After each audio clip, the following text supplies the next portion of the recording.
Hey, yo,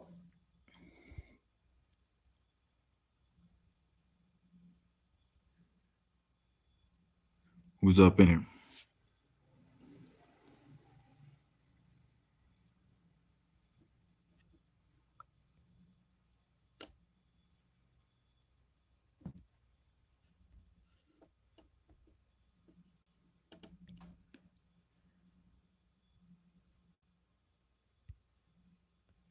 I ain't never screamed.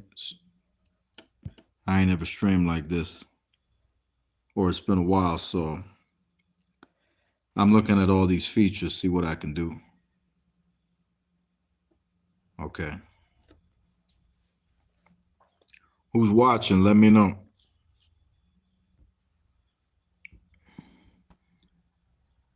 Can y'all hear me?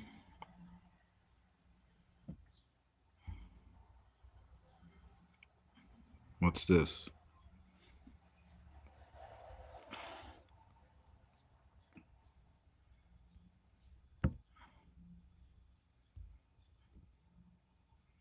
Oh, I could do polls.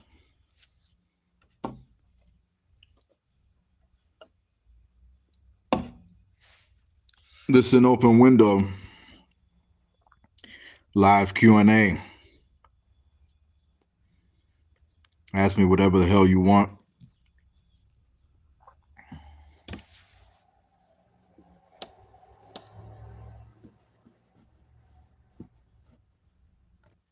I'm gonna wait a bit for somebody to pop up, and then we'll see what happens. You can hear me, let me know. Type something in.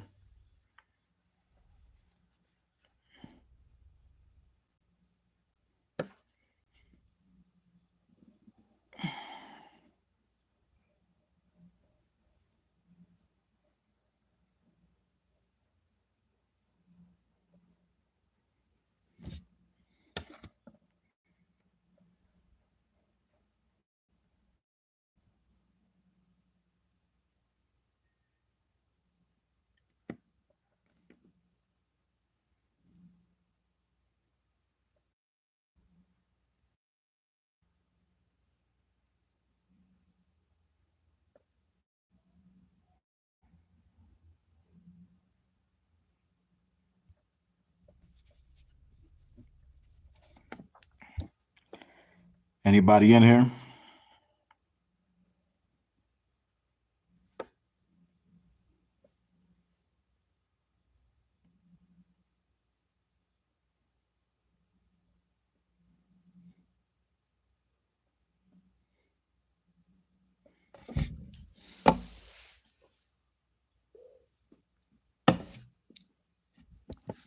Yo, yo,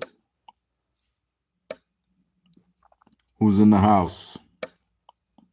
Let me hear you.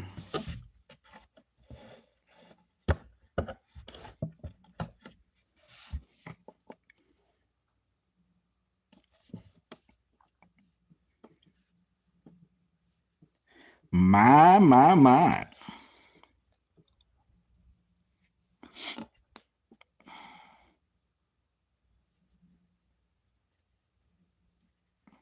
All right, we got Shendon. What's going on, champ? We got Corey. Can y'all hear me? Can anybody hear me? Can y'all hear my voice? So, what do you want to talk about? I hear you in the dark. Throw some questions at me. We're 4 minutes and some change in. Throw some questions at me. I'll talk about whatever you like. That's your personal request. You can ask me whatever you like. It doesn't have to be wrestling related. Doesn't have to be JTV related, but it would make sense for it to be JTV related since we're on this channel, but we do whatever we want on this channel. So let me know. Let me know. What do you want me to take on? I would recommend, that you be careful what you do ask me because I got a live mic. Kevin Impact is dangerous on a live microphone. So Live Q&A. All right, Tony Khan coming to JTV. What the ECW was great. It was a great show. It was really good for us to journey back to that time and to see a lot of familiar faces and what they would look like if ECW was to come back today in the proper form. So for Tony Khan to be there, obviously it would have made sense for him to be backstage, at least considering the fact that that woman abuser, woman rapist, Chris Jericho was in the building and was competing in a battle royale in various but a very heelish form, being as the motherfucker came out with an AEW t-shirt. He flying the AEW colors all over the damn building, and he got his ass whooped for it. But I got to give credit to Jericho, who was able to stay in the battle royale for quite some time. I know that VIP was very, very happy to see that man there. I got a personal inbox from him, and it would make sense for that dry ass, thirsty ass, desperate ass Tony Khan to have his monkey ass in the building that night visiting. But if you notice, we didn't let him go out to the arena, and we kept a close eye on him because I heard a rumor that you can't feed the motherfucker after midnight, because if you do, he starts dropping a press conference and starts talking about how good AEW is doing, which is not true. And if you want me to talk about that, I recommend you be careful, because I will and I can. So there's your Tony Khan. Next question.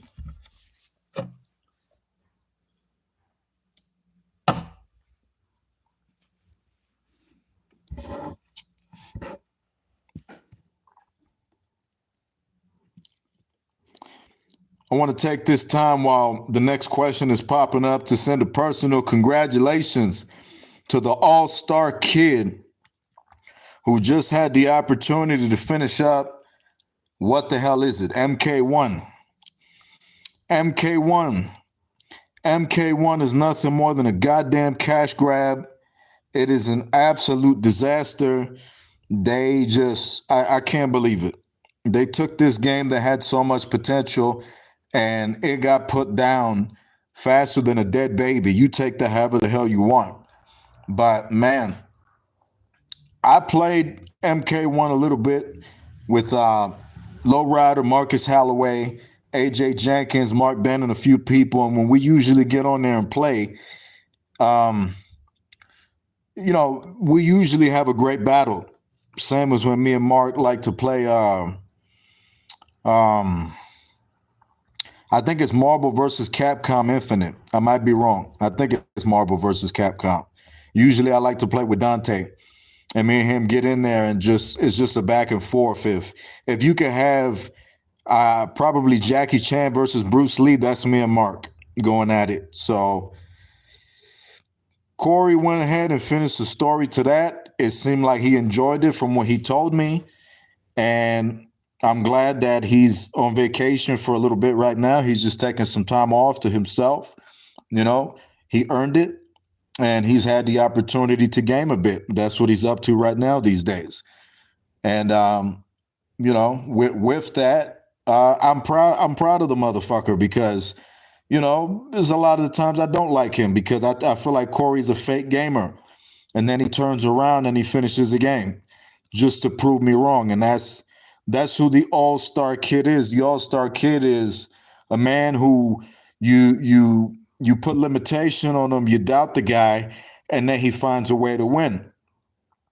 And I respect the hustle. I respect that.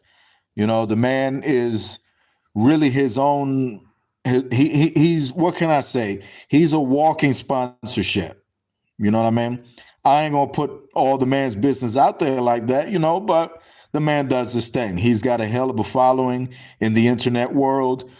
He has his passion for sports, his football, loves his professional wrestling. You know what I mean? Or excuse me, likes his WWE pro wrestling more than anything else. But yeah, I'll give you credit for that, and I'll give you credit for finishing that game up. If y'all got some more topics, please throw them at me. Throw something at me.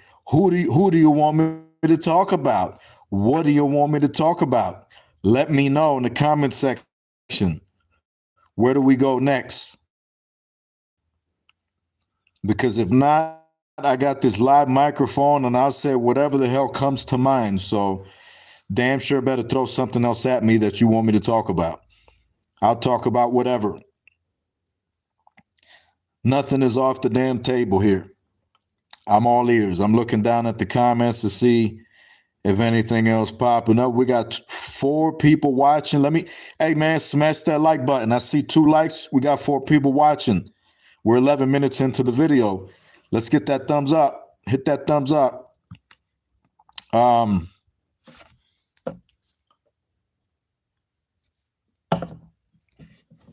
We got Prince Poetic. Let's talk about when the next Mega Rush. Yes, sir. As you wish.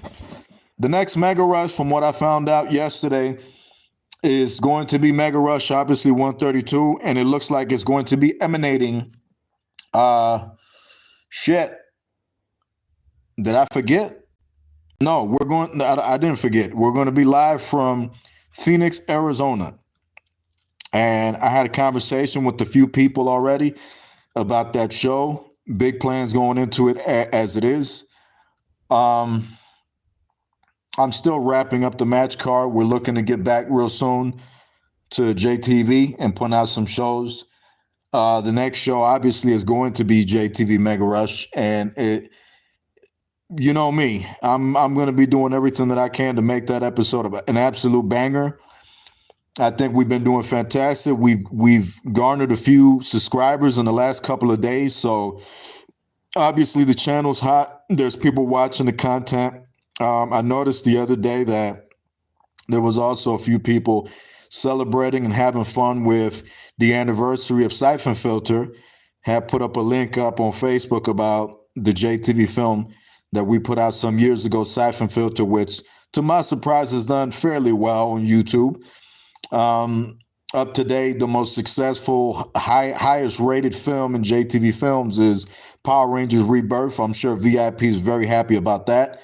You know, but Power Rangers is just a big market. What can I say? That's a massive space, and it's a massive place in the world. It's a massive market. You know, a lot of us are Power Ranger fans coming up, and that's a market that's always going to sell on its own. It's no different than you know, being like some of these other promotions out here in car who will clickbait to get views. You know, we've never necessarily been pro clickbait. I've had healthy conversations with the beloved Shendon, in which Shendon had discussed with me about, you know, the importance of having a good thumbnail and stuff like that. And it is true. It is important to have a good thumbnail in YouTube. But I'm a firm believer that, you know, quality over quantity, and quality will always reign supreme over anything. It don't matter what the thumbnail is, so long as you put out a good content, good product that people could tune in and be on some, this shit is fire. That's what it's all about. I could put a clickbait of Luke Welsh on the damn thumbnail of JTV. It don't matter. You watch the damn show and you know you're going to get some good TV, you know, and that's what I believe in. So, you know, Siphon Filter, at the time when we were filming this, I think we started way back in like 2016 or something like that, 2017. And it took a few years to get done. And despite the fact that, you know, there are several individuals in that film who helped make it, who I don't necessarily get along with anymore, I do respect and appreciate the hard work and the effort that every single person that's ever been in JTV ever put down. Because if not for them, JTV would not be where it is today. So every single person that's out there that was a part of Siphon Filter, that helped the production of it, made it into what it is today. So kudos to you. And so it's gone well. And I think that it's fantastic, that people would rejoice in the history of Siphon Filter. And I'll say something real quick and I'll continue the comments to see what else you guys are asking. I think that Siphon Filter is highly fucking underrated for the longest fucking time. I think that Metal Gear Solid gets way too much credit. Don't get me wrong, Metal Gear Solid is a great market, is a great franchise, okay? But it just, a lot of people really overlook a lot of things that are really, really great. In my opinion, professionally, I think Siphon Filter should be getting the type of love that Call of Duty and all this other bullshit be getting. It's just that it's not up to par. If Siphon Filter was to be redone and redropped today as a brand new video game with graphics and all this other fancy shit, I guarantee you that the bandwagon of the modern era would jump on it. Absolutely, because that's how people work.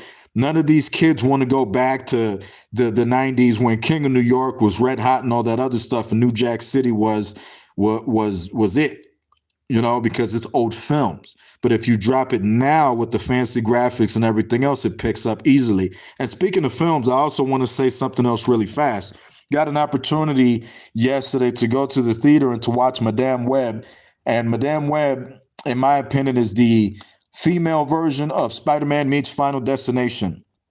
I was looking at the reviews this morning and it looked like the film flopped. Rotten Tomatoes, I think, gave it about 23% or something like that. And I can't remember who else rated it, but you guys know the norms when it comes to film reviews. So,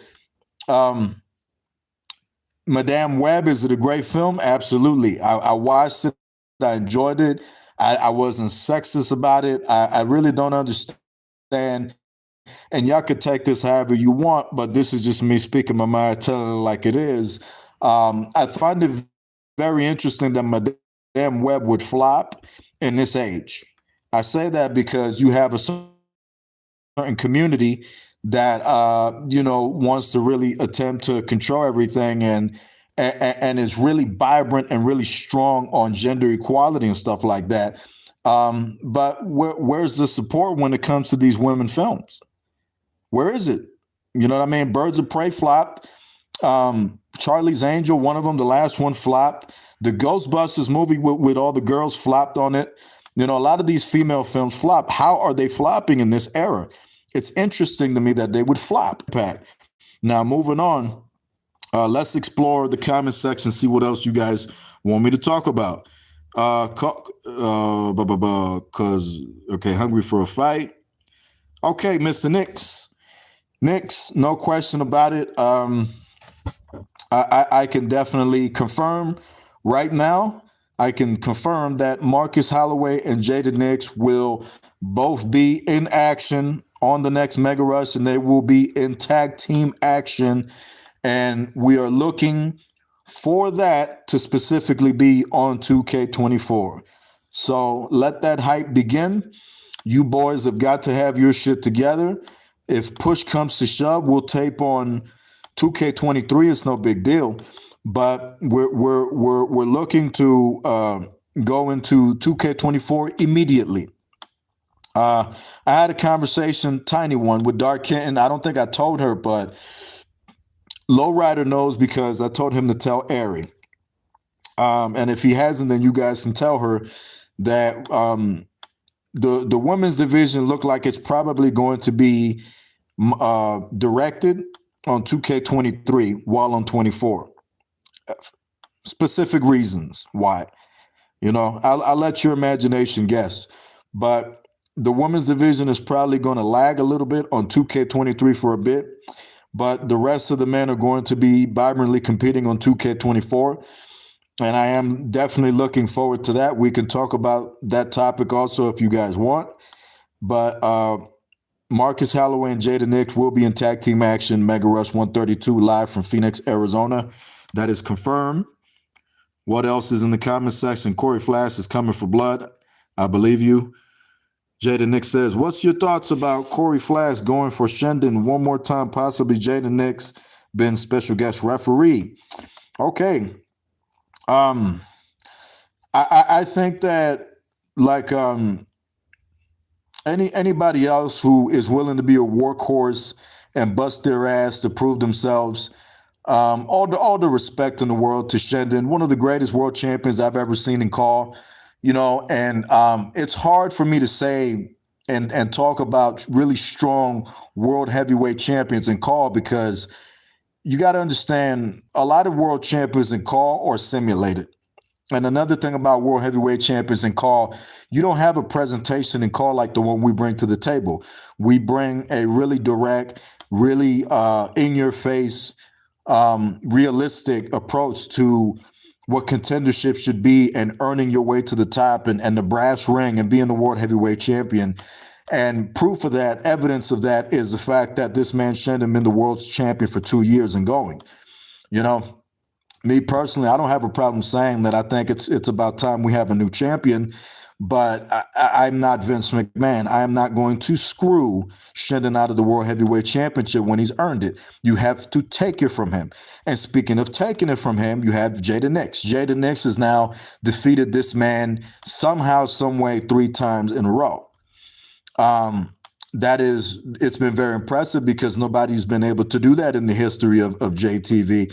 So how do I feel about Corey Flash versus Shendon? If Corey Flash is going to come to the table without any skills, any ability, that's it.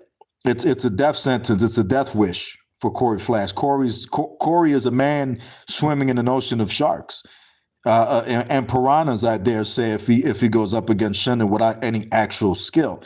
Now, a Corey Flash that is popular by the demand, and he's got bringing something else to the table that we've never seen before, and really willing to bring it to Shendon without any actual fear and willing to take this man down. I think Corey can do it. I think Corey can beat Shendon for the World Heavyweight Championship. If Shendon was sitting next to me right now, he'd be laughing in my face. You know what I mean? And if he's watching this, listening to this, he's laughing right now. But I think if Corey really wanted and he worked hard, he could do it. I think anyone can do it. But if you're just going to be slacking and you're going to be intimidated by Shendon's demeanor and approach and aura, then that's it. Corey's dead. As far as Jada Nix being a special guest referee, I mean, shit. That's just instigating. A championship match between the All-Star Kid and the King of Legends World Heavyweight Championship belt, and you have a ring that's surrounded by JTV logos, and Jada Nix is the special guest referee. There's so much potential there. I mean, I could just picture Nix ringing the bell and him just super kicking the shit out of Shen, knocking his ass. I picture Nix and Corey jumping Shen and screwing him out of the World Heavyweight Championship. That's what I actually see. And I see Shendon coming to me saying, I was screwed. I want to reinvoke my rematch clause. So we'll see Jada Nix. Yeah, we will see you guys on the next episode for sure. AJ Jenkins is watching. Nick said, also, what are your thoughts of BKS current status of the win-lose as of late since changing of the guard? Well, to be honest, in every sense of the word, much like, it's sort of been like a virus. But I think that, and this is arguable, I'm not just going to put my name over the top and just say great things about myself. I know that the way that I am, the way that I talk, my attitude, what I bring to the table, the way that I think, I know it can be a little offensive and aggressive to very delicate people out there who it don't take too much for them to quit, ask for a release, stab you in the back, go and accidentally expose themselves as phonies. I'm not going to just put my name out there and make it seem like I'm the shit. But for those that know me, you know how I am and how I operate. And I think that the Kevin Impact character, the virus that is Kevin Impact, the Black Death, the plague, the bubonic plague, I think that I don't stay in anybody's way per se. I think that I try to push people and bring out the best in talent. And with BKS, I think there was so much potential for BKS to be a huge commodity, and it has become a huge commodity for JTV. But there's just been so many downers, right, for BKS. You know, so many moments, so many decisions that of ex members or current members that have led to. It's almost like it's been a cancer. I think that BKS again had all the potential in the world to be the modern day NWO, modern day DX, modern day however you want to look at it, you know.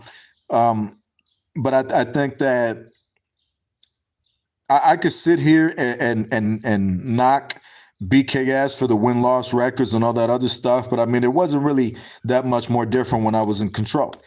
You know, I think that Shen is trying to do everything in his power to bring out the very best in his fellow associates that are still in that faction.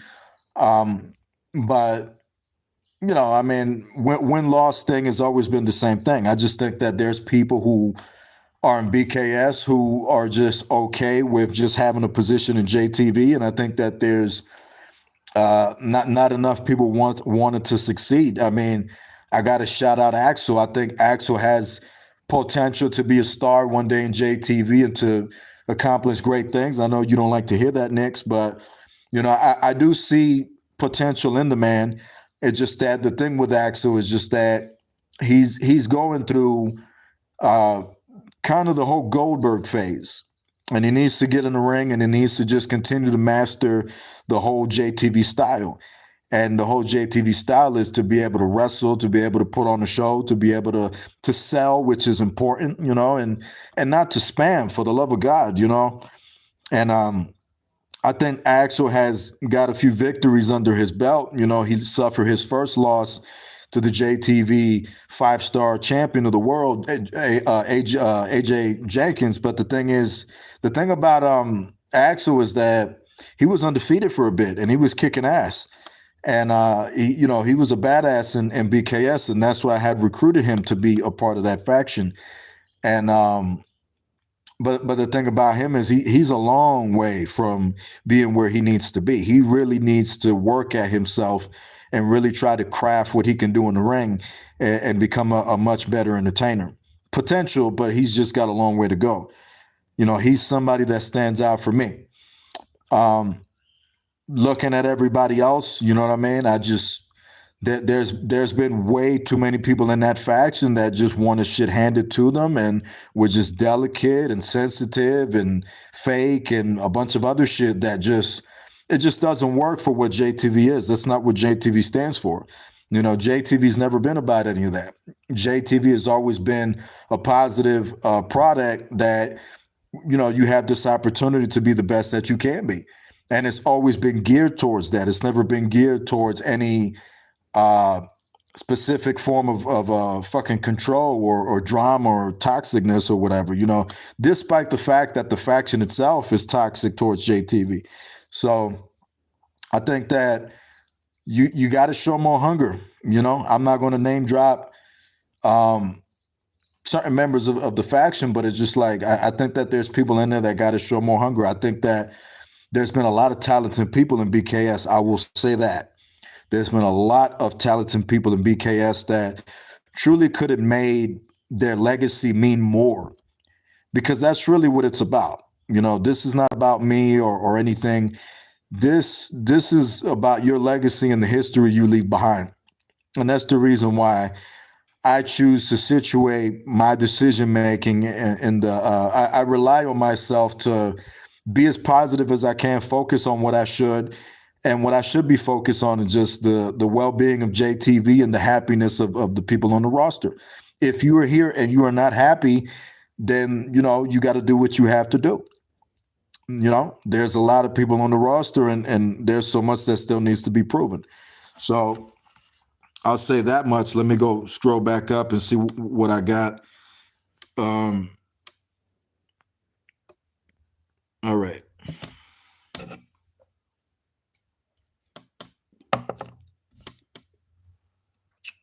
One-Eyed King, 5-star champion, nothing else to it.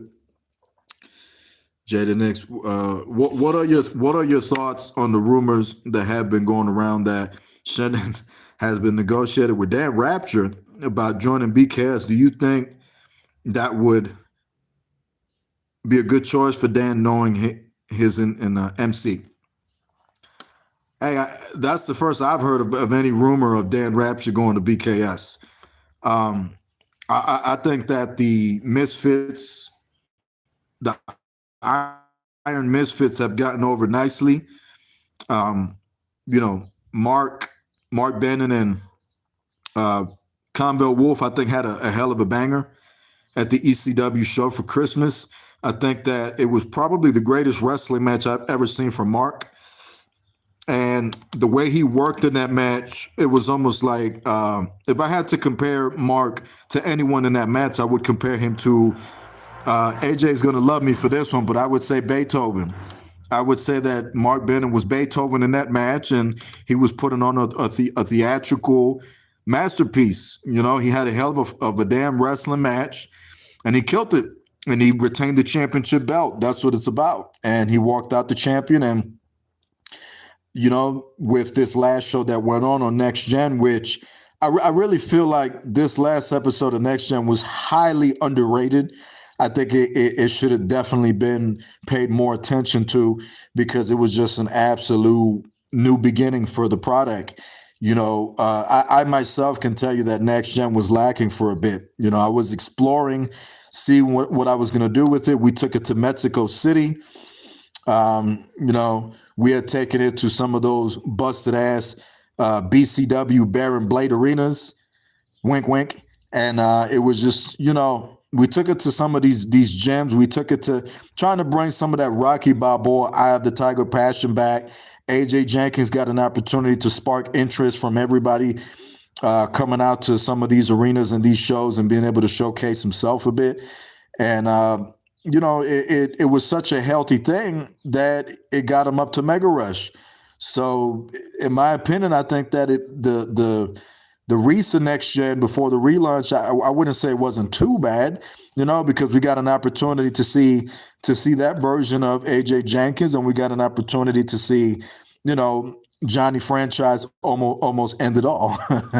But it was some interesting things. We also got an opportunity to see what's his name, Damian Cross, have an awkward match and an awkward appearance, so there was different things that came out of it. But with the new stadium, the new arena, the new logos and screens for the brand new Next Gen arena, and just the new direction of the product, I think is going to be fantastic. I think it's going to be, I'm looking to Next Gen become competition for Mega Rush sometime this year in the new season. So I guess we'll see how that turns out and see how well it goes. But that episode of Next Gen is probably my favorite episode of Next Gen that I've ever seen. And, with all the respect to the forefathers who really took Next Gen to the next level, guys like Jason Hudson and, Marcus Holloway there, I say, Jada Nix was there, Shendon was there. There were a lot of people who took Next Gen from nothing and made it into something, because originally Next Gen was not supposed to be nothing more than just a tiny show to get certain people on television. So, you guys, the talents from the roster, had said, no, that's not how it's going to work. We're going to make it into a conglomerate. And, I think Next Gen has come up. So I think the show deserves respect. I think I think Next Gen is on the way back up at this point. So I'm looking forward to seeing that. I'm looking forward to things working out, so where are we at? So, yeah. So in terms of Dan Rapture coming over to BKS, shit, I really don't know. If I was Dan Rapture, I wouldn't be looking to be going on no damn BKS. With the way things are going right now, it's trouble in paradise. That thing is falling apart. Shannon is doing everything that he can in his power to keep it up. And like I said, the hunger's got to be there. I think that the Iron Man, Eddie Dice, the kid's got potential. He's a good talent in the ring. He's got a good look. Great new theme song. And, I just can see him being possibly a hardcore champion, television champion, something like that could be in the cards for Eddie Dice. But I mean, and Eddie Dice really does have passion for CAW, but you just got to bring a little bit more fire. If the man brought a little bit more fire and was really trying to get to the top of the ladder here in the pro wrestling circuit, I think he can be a star with potential. But Dan Rapture going over there, I just don't see it. I think Dan is I think he's satisfied with the decision he made to join up the MCs. But I think the better question would be, how does Amber Rock feel about it? I don't know. Mark has been affiliated, just like Conbell Wolf. Both those men have been affiliated with drama and controversy and negativity and a history of just being, dirty players in the game. And I think Dan Rapture has all this damn potential to be a great champion, to be a great star. I like the guy. I think that, I try to do my best to get him booked every time, put him on TV where he belongs. And, he does his thing. Dan Rapture is the train that doesn't stop. So I don't know that I would recommend it. But at the same time, Shendon is the world heavyweight champion, and he's there. If Dan came over to BKS, could Shendon mold him into a great world heavyweight champion? I think so. I really do think so. If Shendon could look past his drama with his sister and his family members, and he can keep his cat off the catnip, like Conscience would say, and he can get his BKS back together. Listen, man, there's potential for anything and everything. And the thing you have to understand about BKS is that, BKS is sort of like Venom. It's going to multiply. It's like the Ouroboros virus on Resident Evil. It multiplies and it don't die. Does Shendon has the pockets to acquire more members of BKS, new people that are willing to give it a shot to make a name for themselves in JTV? Fuck yeah, absolutely. Absolutely is Shendon willing to throw that around. You know what I mean? So I would say be on the lookout. Let's see what else we got. If you want to see a dream match in JTV, who would choose to be in the match? What type of match would it be? That's a tough question because there's a lot of dream matches. One dream match that I'm looking to focus on very, very soon that I don't think anybody sat down and thought about, that popped in my head, that I don't think anybody went, hey, that's a great match. I'd love to see it. One match I'm going to name drop right now coming to mind. Mr. Amazing versus AJ Jenkins. Mr. Amazing versus AJ Jenkins is a dream match that I would like to see, that I think would be a really good technical, mechanical back and forth between both men. And there hasn't been an opportunity for Mr. Amazing and AJ Jenkins to come face to face, if you notice. By that token, I mean, Jada Nix is a great match. I mean, Jada Nix, great match between AJ Jenkins, anytime. Marcus Holloway, another great match with AJ Jenkins. I think Corey Flash can have a great match with anybody if he applies himself right. He can have some bangers. If we're talking dream matches, let me throw this at you. I think maybe Maverick and Corey Flash. I think maybe Maverick and Corey Flash can put on a banger. It can be in Japan. It can be at another ECW Christmas show. It can be at a showdown. It can be at a Mega Rush main event. It can be on pay-per-view. I think that if they apply themselves right, they can have a banger, much like Colin Klein and Maverick had a banger on the Halloween show. The match was almost perfect before they started spamming a bit and messing the match up. But besides that, I thought it was an absolute classic. So, I mean, dream match your guess is as good as mine. What else we got? Mark has gotten better. I just feel he needs more aggressiveness if he is going to keep holding that TV title. If Mark keeps himself doing what he did in that match with Campbell Wolf at ECW, then you're looking at a side of Mark that is more dangerous than we've ever seen, and who I think is so dangerous he can actually take the belt from Shendon, in my opinion. Because if he's going to be that scientific in the ring, it almost reminds me. I mean, I can't say Muhammad Ali versus George Floyd because Muhammad Ali had that match all the way through. But I'll say that I think that they can put on the show. They're like a perfect match. You know what I mean? Maverick and Corey are a perfect match. They just tagged up on this last Mega Rush in Vegas, and I'm not so sure what Maverick is expecting from the All-Star Kid. I think he wants him to be a part of the Freak Show. With the way things are looking right now, it wouldn't be a bad idea to join up, considering the fact that BKS is going to be looking. BKS is the animal that comes with two heads. You cut a head off, it grows another one. So I would highly recommend that Maverick and Corey Flash find a way to keep peaceful, because BKS is going to be looking for everything in their power to do whatever they can to stir the pot. So, we're talking dream matches. What else we got? AJ versus Mr. Amazing. Now that's a match I would pay money. Yeah, I think AJ Jenkins versus Mr. Amazing is an Ultimate Showdown dream match. Corey versus Maverick is is trending. Cerberus versus Barty. Now that right there, folks, is another Ultimate Showdown main event right there. I'm an absolute big fan of Barty, big fan of Cerberus.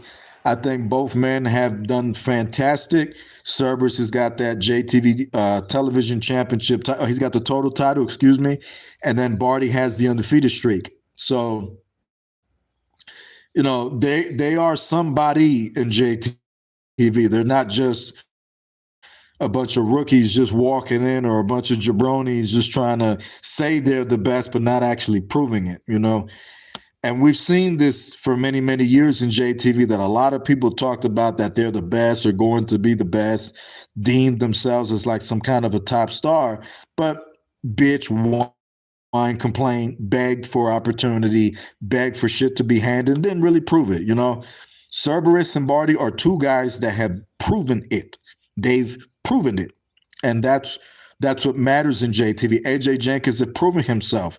Jada Nix proven himself. Marcus Holloway proven himself. That's what I want to see. That's the type of pro wrestling I like, the talent that I like. When me and Conscious are on commentary calling the action, these are the type of guys I like to watch, because they have it, the it factor. And that's very, very important.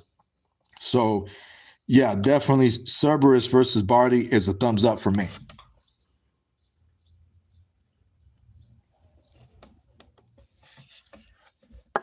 All right. Jada Nix says, now big question. We all know that we have some big time titles in JTV for the men's division. How likely are we to see new styles for women's, like JTV Women's Hardcore title? Hey, there's conversation right now potentially between me, Shendon, and different people about the possibility of a JTV Women's Tag Team title belt in 2K24. Right now, we're going through a phase in JTV, a process where we're acquiring more women. I think that the chances of more championships for women is determined by the size of the women's roster. If we're able to continue to garner more talent in 2K24 inside of the women's division, I absolutely think that the possibilities are endless and are very, very high that we can see your JTV Women's Hardcore Championship and Women Tag Team Championship, and who knows what else we might see. Shendon is working on creative stuff right now for JTV 19. He'll be happy to share some of that, soon. I can't say too much because I don't know what he wants me to say or not, so I have to keep to myself. But and this is outside of the bubble, because obviously inside of the bubble, obviously I don't like that son of a bitch, and it really in his mind, he pictures me and him at the next showdown, going at it, stepping into the ring, But outside of JTV, I have to respect the jurisdiction of the product. And outside of JTV, you have Shendon and you have me, and Shendon is operating 19 and I'm operating JTV. So I believe that Shendon has good stuff coming, when me and him can get along. And as far as the women's division, as far as JTV, there's possibilities are always endless in the pro wrestling circuit. It's just factored and determined by who really wants it, who do we have on the roster, and how everything turns out. And at this point in time, with the acquisition, thanks to Shendon and the Seal family of Ryan Seal's wife, who at this point in time remains nameless, with her coming in and being a part of JTV now and making her debut on Next Gen, confronting you, Jada Nix, and Marcus Holloway, it's pretty evident that the women's division is expanding. And now, Aerie obviously is back. It's expanding, and we're still negotiating with more women that are still being tested out to see if it's good enough. Everybody's got something going on, so you got to expect that there's going to be ups and there's going to be downs. We're going to gain talent and we're going to lose talent. It's going to happen. You know what I mean? But with me being your director of talent, being the guy in charge of the production, I don't think I have to give my word and remind you guys that I'm always going to do everything in my power to make sure that JTV is safe and is healthy. So, when we do lose people who are no longer on the roster, my motto is always to create new talent. That's just my philosophy. Anybody else would panic or become nervous or be scared. It's just never been me. I look at it as an opportunity for people to step up. And that's really what it's all about. When somebody moves out of the way, somebody else steps up. And I felt like I was in the way myself. So I had to move out the way so other people can step up. So yeah, the possibilities for that are endless. Let me look at what else you guys are saying.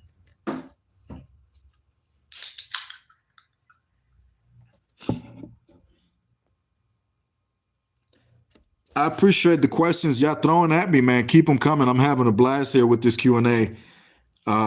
We are 48 minutes into this live Q&A, and it's been fun. I really appreciate it. Make sure you smash that like button. And what else do we got? I mean, really with whoever is left, because I know it's early and a lot of people are busy, but this is something for people to reflect on. Is some current JTV championship getting new designs in 2K24? From Dan Rapture. Very good question. So the answer to that is yes.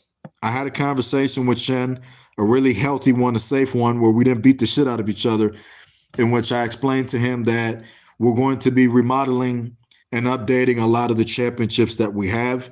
I am not a big fan of a lot of our championships. I want our championships to be top tier, to be some of the best in the world. And I'm going to be working myself with other people to have beautiful updates to championships. Nothing like modern WWE and all this other bullshit that you're used to seeing. I'm talking about actual, real, traditional, classic, gorgeous championship titles. So, yes, the answer is yes to that for Dan Rapture. All right, a women's tag team title and were to be in position, who would I put in tag team position to start a women's tag team title run?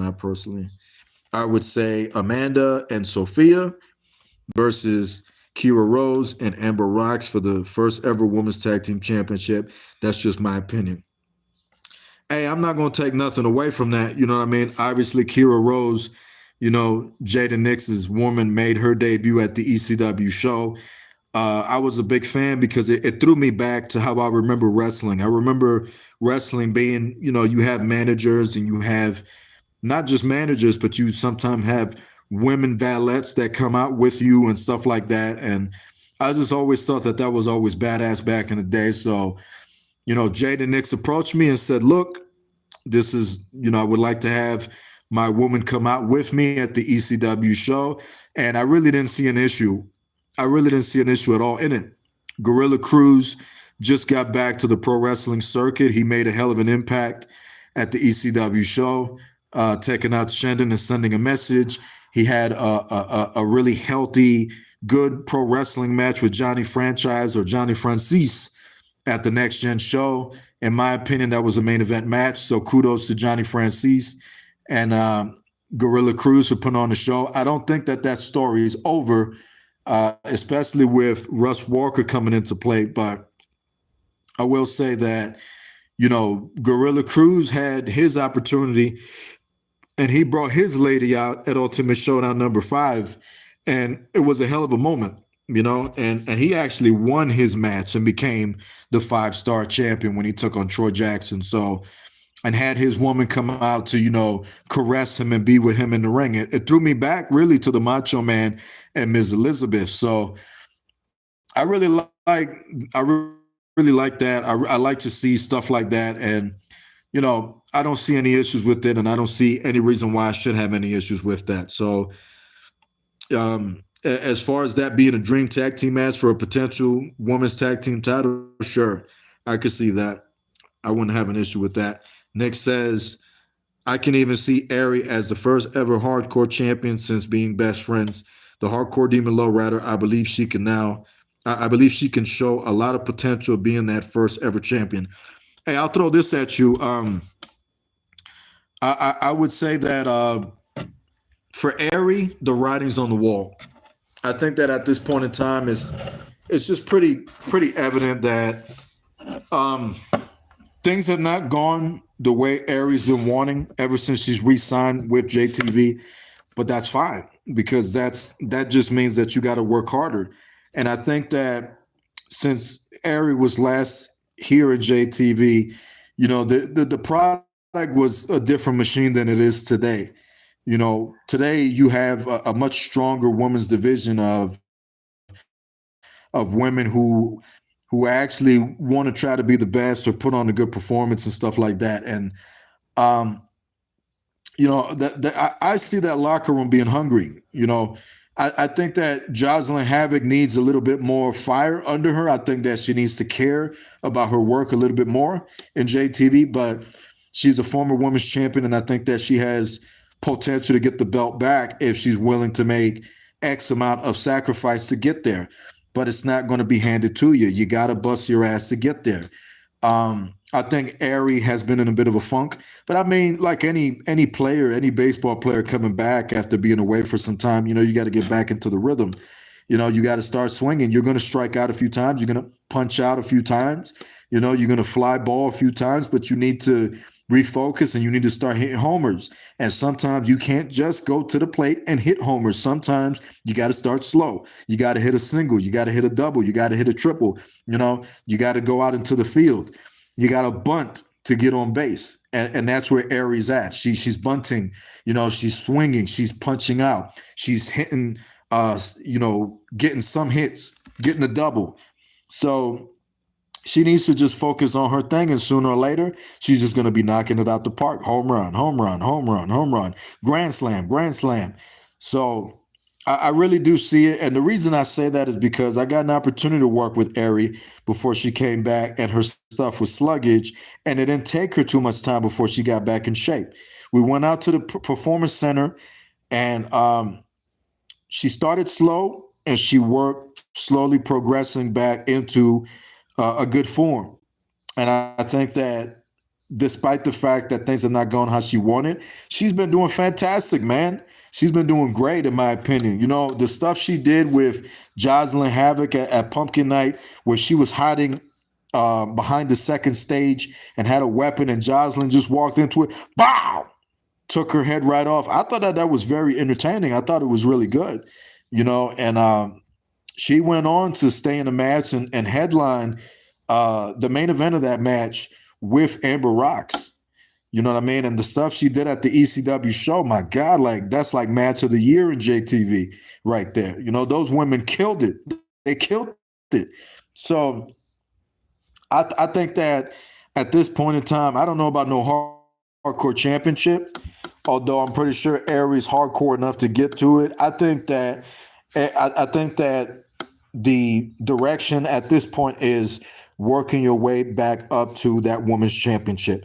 If anybody has proven that they're in position right now, it's Amber Rocks. Amber Rocks has been winning matches left to right.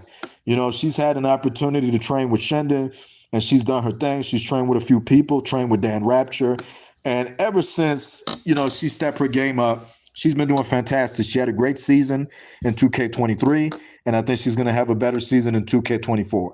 I think she has the absolute potential to become the JTV Women's Champion. She's involved. She's watching everybody, knowing what's going on, and Sophia, who has the championship right now, probably doesn't even know who Johnny Franchise is, Francis, and that's not good, because when you're a champion and you're at the top in JTV, you should do your homework and you should know everything that's going on. You should watch the product and you should be paying attention. If you're here and you're not watching the show and you're not paying attention, it's not going to help you, because when you get on the microphone, your stuff is not going to be solid. When you step into the ring and you go up against somebody, you're not going to know their style, because you don't know how they wrestle, because you don't watch the show. It is important to watch the show and keep your eye on everybody and everything, so that when you get on the microphone and you get in the ring, you're doing it in a way like nobody else. And you can tell who's not brushing up on their homework, because anybody that's not doing it is easily going to copy somebody else's move or whatever. You know what I mean? But for people who are doing their homework, they're going to be smarten up into the shit. You know what I mean? And that is important. And that's the difference between Amber and Sophia. And that's why I think that Amber really has all the potential to become the women's champion again. I see it. Come Chemical Warfare, I think she is going to beat her ass, especially since she threw her off the stage or whatever. But Sophia is a troll, and she knows how to play mind games, and that's something I like about her character. But mind games just seems to be something that is plaguing Sophia right now, because it's almost like she keeps seeing a mirror image of herself. We're not too sure what's happening with her, but she's definitely going through some mental, psychological issues. That's for sure. So, with Ari, I think that Ari just needs to keep training hard and pay attention to this situation between Sophia and Amber, because it's going to be important later. Because if you want to be the champion, one of them are going to have it after Chemical Warfare. If you're coming for it, you better know what you're doing, because if not, you ain't going to get too far. Let's see what else we got going on in the comment section. Vardy versus Marcus Holloway in a death match. Yeah, I think that'd be fantastic. That'd be a very entertaining match. What's after Chemical Warfare? Specify what you mean by that question, Shendon. What's after Chemical Warfare? What do you mean? Specify. Shendon and Casper versus Shaggy and Scooby-Doo in a ladder match. Amber Rock says, hello, everyone, just back. Women's roster looking very good. I think that it's looking better than it's ever looked. It's some progress still to be made, but it's looking fantastic. Right now, the women's division, JTV Wrestling is zoomed into the women's division. And I think that, I look at it like the women's division right now is loaded, because I think that there's a lot of women to focus on right now. Like I said, Ryan Seal's wife just came upon the scene, a new character unlocked. Ari is back. Amber Rocks is just cooking to get to the women's title belt. Sophia's got the belt. Jocelyn Havoc is doing her thing on the side. You know what I mean? You can't forget about Amanda. She still plays in our world.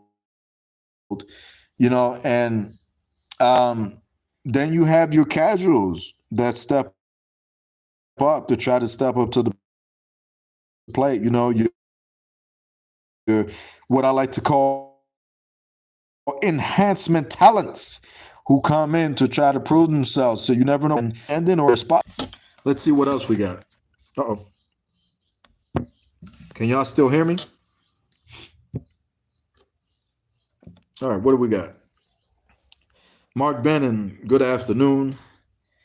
Amber Rocks, Amber Rocks #1 is a #1 baddie, just saying.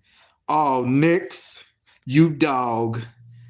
Shannon says next pay-per-view after Chemical Warfare. Well, that's a good question, sweetheart. You put me on the spot now, but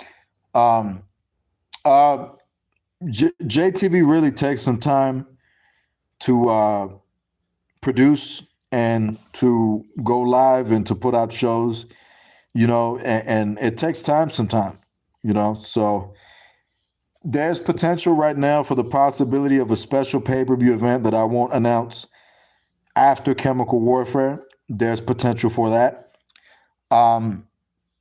But, with Chemical Warfare, it is going to take some time for us to get there. A few episodes of Next Gen and Mega Rush.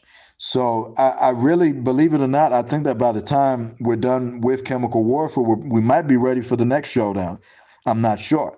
But there's potential that it might be time for the next showdown by the time we're done with Chemical Warfare. But in the time being, stay tuned and see what happens. Let's see what else we got. What is the schedule for JTV after Chemical Warfare? I think Shendon means. Okay. Well, yeah, going into 2K24, there's going to be opportunities to do so many things. I can tell you right now that Mega Rush, I'm going to be working to bringing back Mega Rush again with Next Gen. And I can tell you that on my side, the next show is going to be Mega Rush.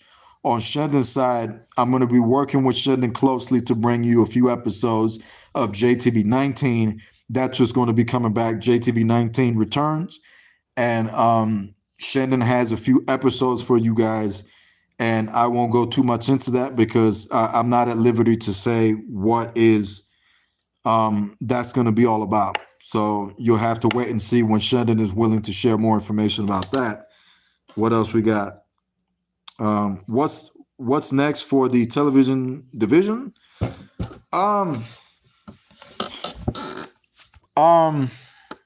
It's a bold question to ask from the JTV television champion, but with you being the champion, I think what should be next is you continue to represent the division as much as possible and try to defend yourself from anybody that might try to take the belt away from you.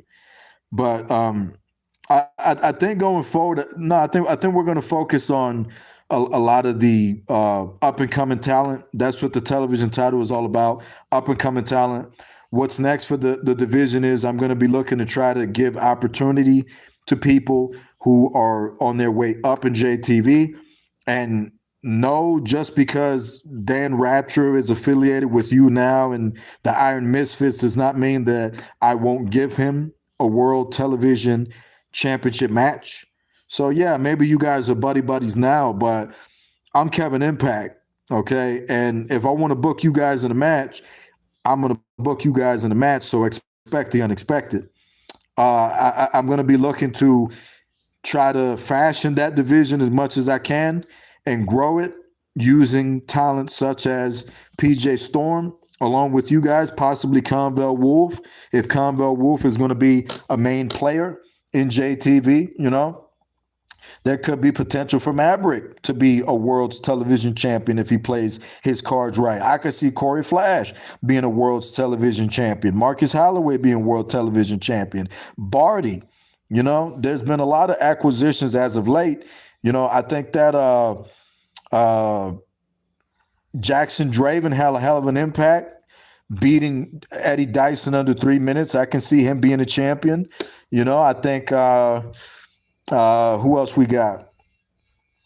There's so much potential for so many people. You got Knicks' boys, the LOA. We'll see if they're going to stick around, what they're going to do. You got the Seal family. I think that the Seal family needs some work, but I mean, Brandon, Mark Seal, and Max Nitro, these guys have a great look. If they're able to work at it, they can be absolute great talent, great stars. Like I said, coming from the E-Fed world into the pro wrestling circuit it's really hard. Okay, it's a hard transition. It's not easy to come from eFed and to come from leagues and to just transition into the pro wrestling circuit and succeed. It's very difficult to do because you're not just playing a regular match. You're not just whatever. You're not just being able to spam and whatever. You really have to apply yourself right. You have to time your moves. You have to learn your moves. You have to you have to pace yourself, but you have to base your matches, because you're telling a story. So it's very difficult to do. And a lot of the times people wind up spamming accidentally, invertedly, because they're running so hard in a match that they want it to be so good that they wind up effing it up. You know what I mean? And that's happened even with me. You know what I mean? I think that me and Amazing had a really excellent match at Ultimate Showdown 5, and I think that there were times in that match where I spammed a little bit and I was very frustrated over it. But it happens when you're running so hard. There was a lot of pressure on me being my last wrestling match, so it happens. Let's see what else we got. Are we still live? We are. All right, so keeping that title, hopefully, thoughts on 2K24. That's a major subject, brother. Okay, let's see. This is what I honestly think about 2K24.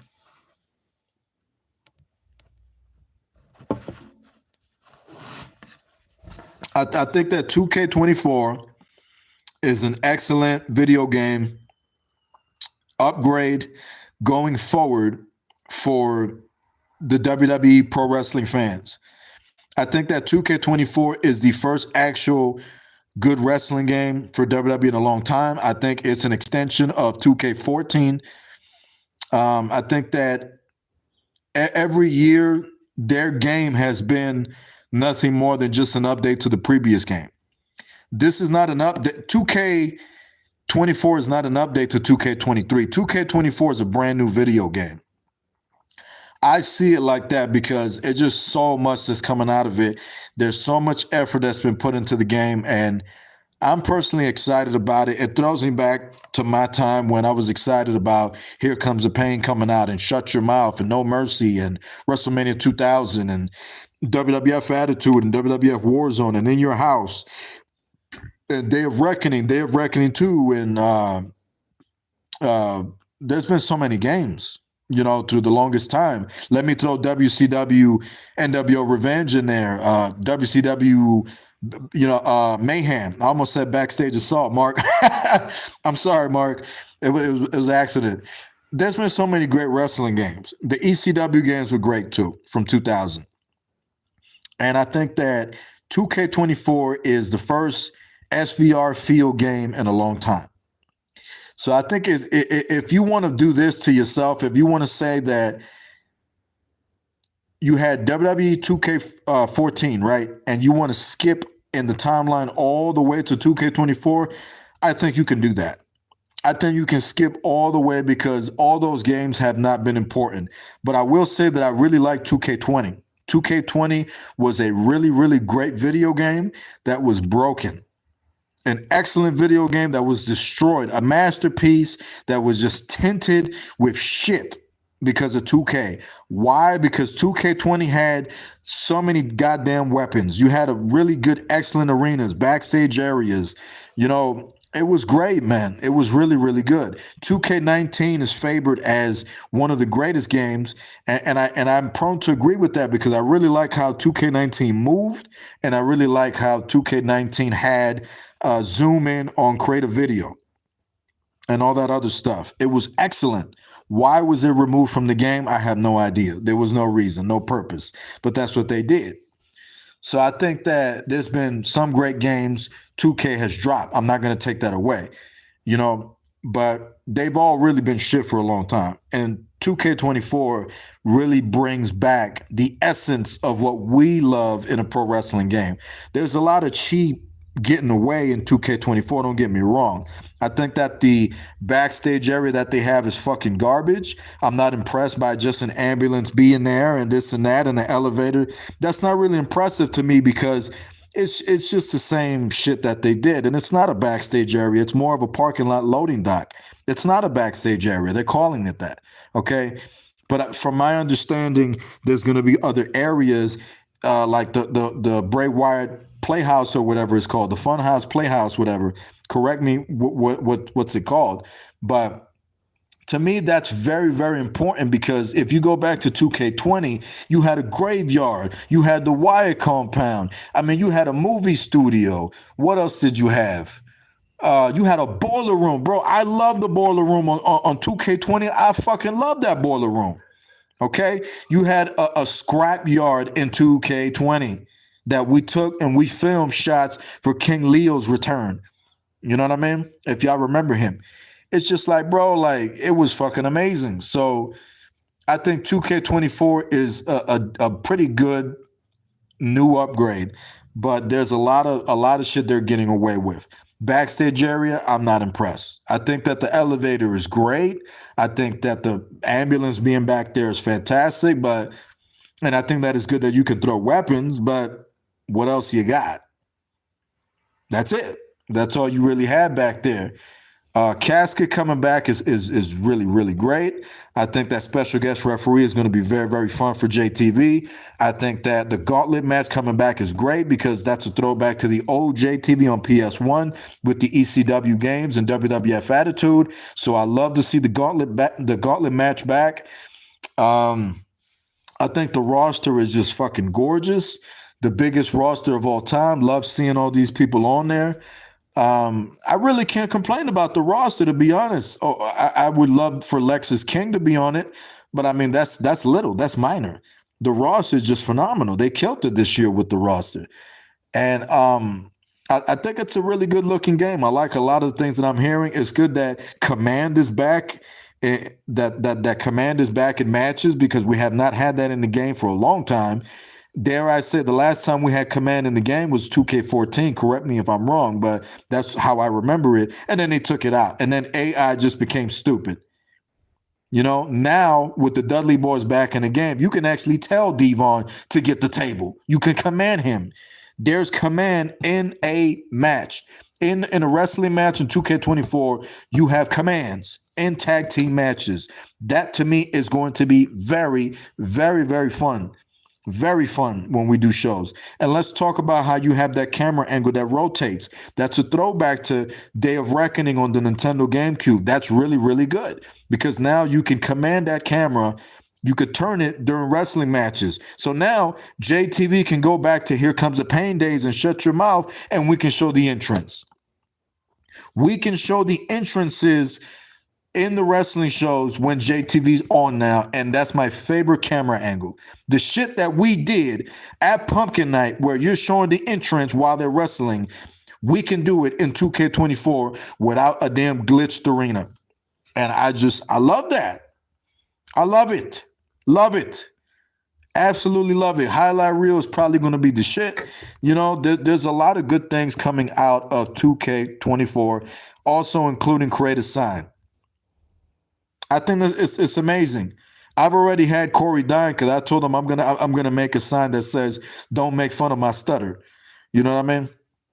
And I think it's amazing, man. It's amazing that we get to have signs now back again. Like, can you imagine the type of shit we can put in the crowd? You'll be in a wrestling match and Luke Welsh will be in the crowd watching you.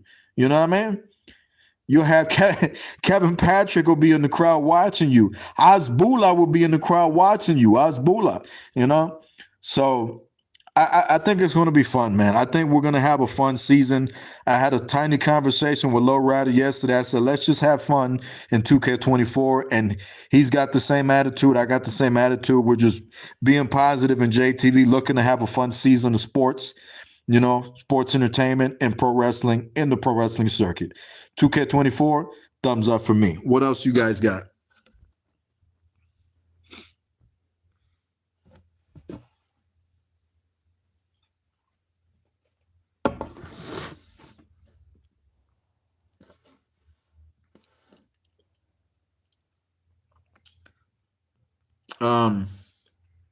What do you think about the possibility of having Next Gen versus Mega Rush in a first ever JTV style Survivor Series?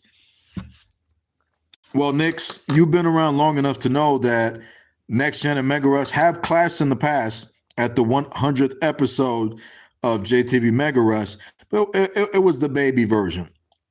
Could there be a possibility of Next Gen going up against Mega Rush? Absolutely, and you might just see it in 2K24. So keep your eyes open for that. Mark Bennett, I'm looking at breaking that Troy Jackson record. If it's not me, then Dan can do it.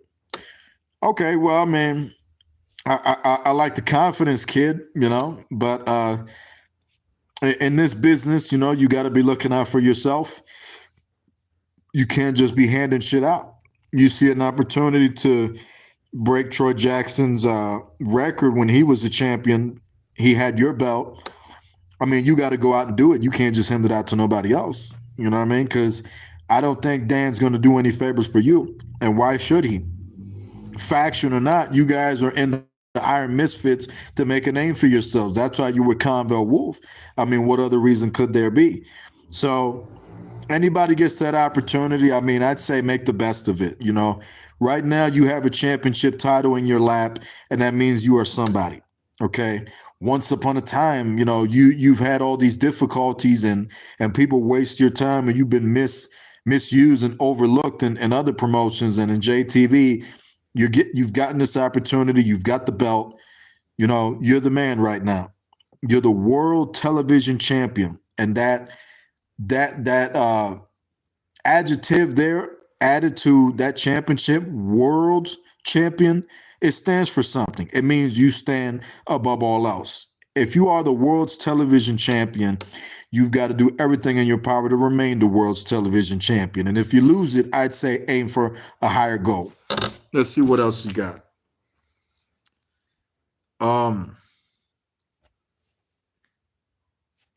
Firefly Funhouse, Headbangers. What's your thoughts about Shendon? What's this say? What's your thoughts about Shendon negotiating with Amber Rocks by being the new woman of BKS after Chemical Warfare? Well, that's a really awkward question for you to ask, Dan. From my understanding, I don't think Amber Rocks wants anything to do with Shendon. Much like me, she's pretty disgusted with the guy. I thought Shendon was a great guy. I thought he was a hero. And for the longest time, I'm not just going to throw the guy under the bus. He was the hero. He was the hero I think JTV needed. And he came and saved the day. I mean, he fought off so much enemies. He took on that other promotion that came here and invaded, and flopped, and just beat the shit out of all of them and got him out of here, Shendon was a hero for a long time, and he stood the hero for so long that he begun to become hated. And that's what happened to Shendon, and that's how it is. It happened to Batman. It happened to Superman. It happens to all great heroes at one point in time, because people are going to be people. Shendon was a hero, and then they started hating him. He had success. He had the championship. He had the streak. After a while, people didn't like it. People wanted to see this man fall. They wanted that streak to end, so much so that they went after him. And nobody except Jaden Nix can do it. And that's what happened in the story. And so me personally, I don't think Amber wants anything to do with Shen. I think Amber is just really driven and focused on becoming the women's champion. And I think that she has a special place in her heart for you. But I don't know how she feels about you being in the Iron Misfits. So I guess that's a conversation maybe both of y'all need to have in the locker room or somewhere and figure that part out. What else we got? Amber Ross joining BKS would make me vomit. Amber don't need BKS. I might agree with you, Nix. Why not Amber join us in Iron Misfits, Dan? I'm probably going to lean more with Mark. I think that y'all should be aiming at trying to get Amber to come join the MCs. You know what I mean? And see where that takes you guys. I mean, Amber right now she's focused. She has a goal. But, if Amber was not able to be successful at defeating Sophia chemical warfare, then what? What happens next? You see what I mean? If it's me, I'd say continue to go after, continue training, and try to get the belt back. Never quit. But Iron Misfits might seem like a place for Amber to kind of situate herself in for a little bit and just hang there for a bit if the women's championship thing does not work out. That decision, I guess, would have to be up to her to see how things turn out. But at this point in time, she's riding solo. And I respect that. I think that, like I said, she's working hard. She's trying to prove herself. She's trying to get the belt. That's what this business is all about. Okay. And she's had the belt before. You know what I mean? So I see it, man. I see it. I see her taking the belt. She's already, as is, defeated Sophia on television in previous shows. I don't think it's going to be a problem. I don't think so. I think if she gets in there with Sophia, she's going to tear her ass apart because, it's just been so many mind games. It's just been way too many mind games. The disrespect that Sophia showed her on Mega Rush, where she attacked her and came out as a showgirl and shit in Vegas and made her chase her and then just kicked her and threw her off the stage and injured her arm. I mean, what kind of a person is Sophia? You know what I mean? I know I get put in question because of what I did to Funkman when I threw his little brother in the garbage can. I've done whatever I've had to do in this business to get to the top. But people are still going to put Sophia in question. Is she a Kevin Impact or is she darker than Kevin Impact? Time will tell. But I mean, she's going through her shit right now and she's got to remain focused because if not, that belt is going off that waist and it's going to Amber Rocks. And I think that right now, Amber just really needs your support. And I don't know that you can do that if you're going to be running around with the Iron Misfits. That's just me. Any other questions? Let me get some other questions. What do you guys got? Ask me whatever the hell you want.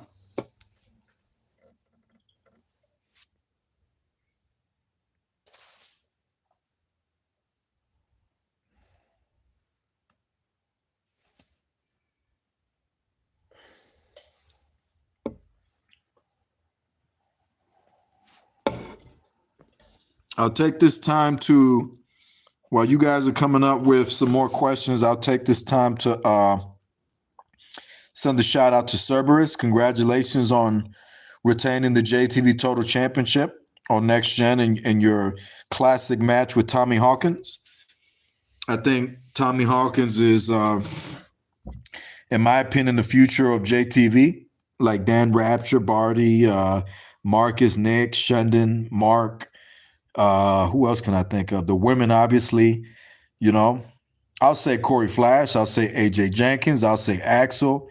I think there's a lot of people that are the future of JTB, and that's where my attention is going to be. I'm not going to focus on the negatives. I'm going to focus on the positives and who needs my help to become a star. That's what it's all about. So, what do we got?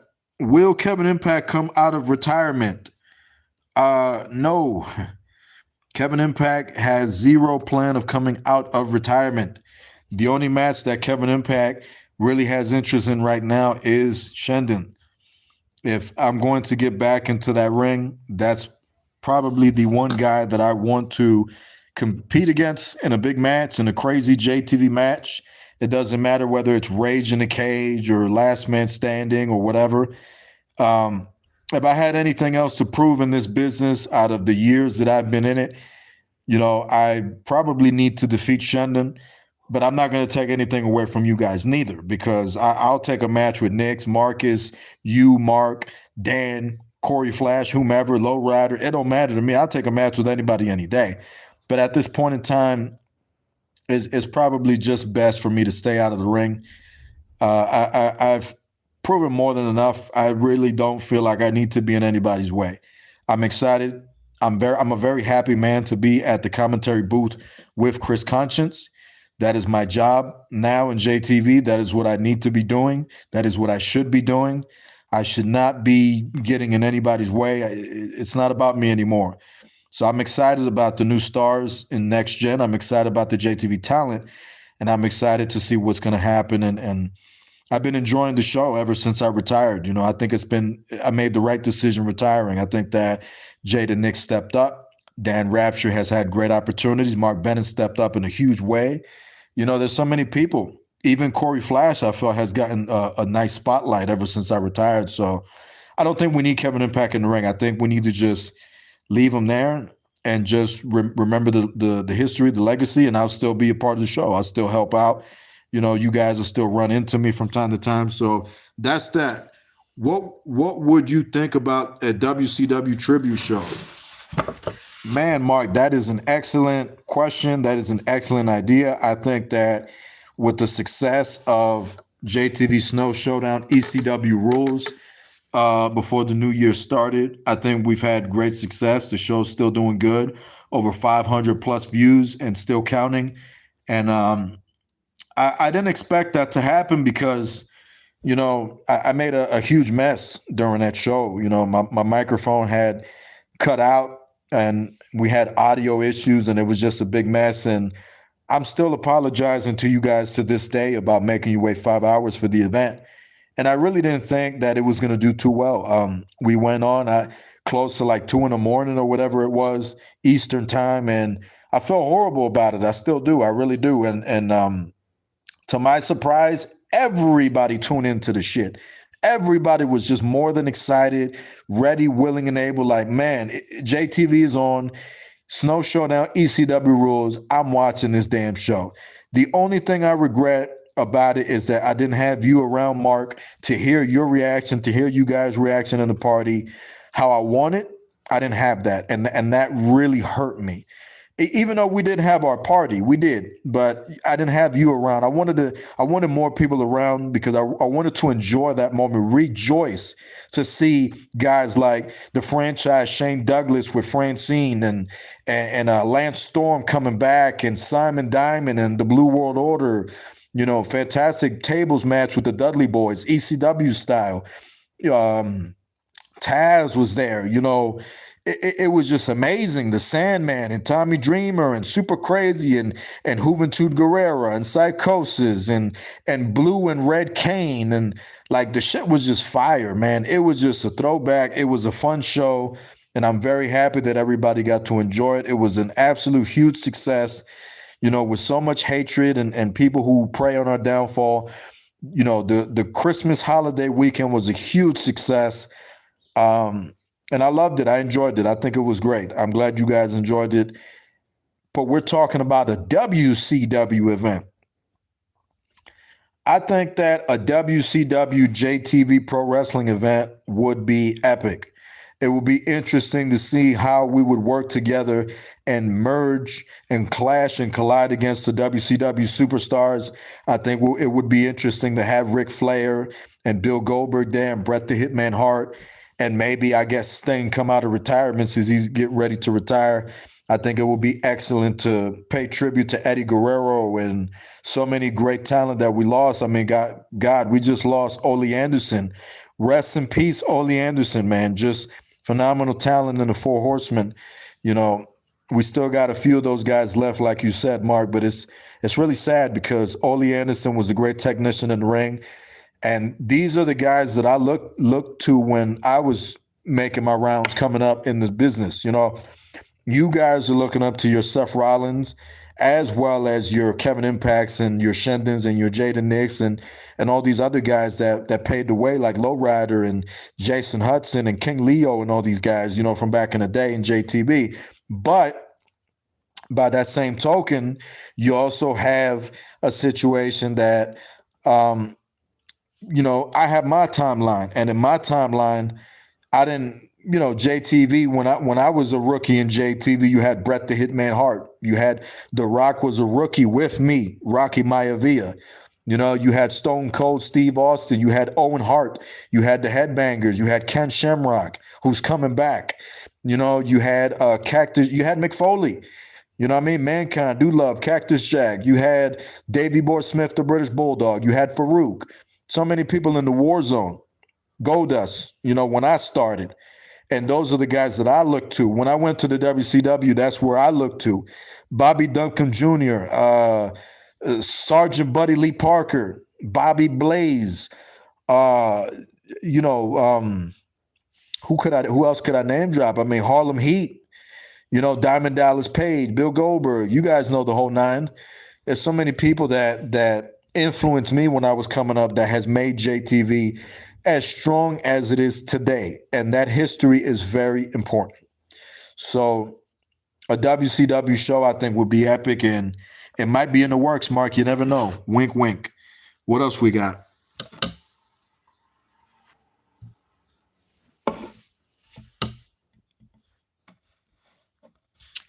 Jay the Nick says, if you had one more opportunity to come back into the ring and have another match, who would it be against?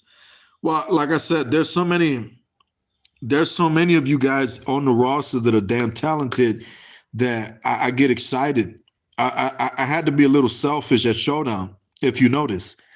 I had my Showdown Dream match with Mr. Amazing at Ultimate Showdown 5.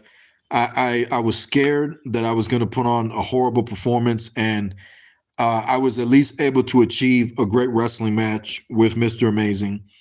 And it's really my retirement match. And then later on, Keith Ocean had a nice concept of cash in the case. I came up with the cash in the case. He came up with the concept of the briefcase idea. We put that concept together and we came up with a wrestling match. And we said, this will be a match for the elites. This will be a match that will be special. Special people will be in it, this and that. And we try to keep it as secret as we could. Fast forward, I just got selfish, I got into that match and I got an opportunity to work with like Dan Rapture and PJ Storm, and it felt good. It felt good to get in there with some of them and hit you guys with the atomic drop and clothesline the shit out of you and punch you and slam you, and it was fun. It was fun to do.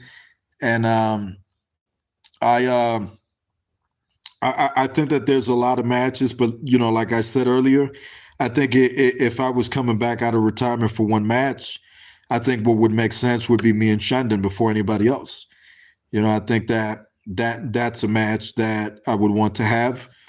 And but I'm pretty satisfied with the match we had in Kuwait. I think it was I wasn't the biggest fan of it. I think me and Shandon was working as hard as we could to make it anything close to a Hogan Warrior, Rock Hogan, Austin Rock, Sean Brett. I mean, we were working so hard in that match to try to make it the best that we can. And he did his absolute best, and I went ahead and messed the match up. So that's on me. I ruined a really classic match, and I think we deserve a do-over. But it was still a iconic moment, a great clash between a JTV legend and a JTV legend to be. So I think that would be my match. Next question, we got Stan Lee's Last Comic 2.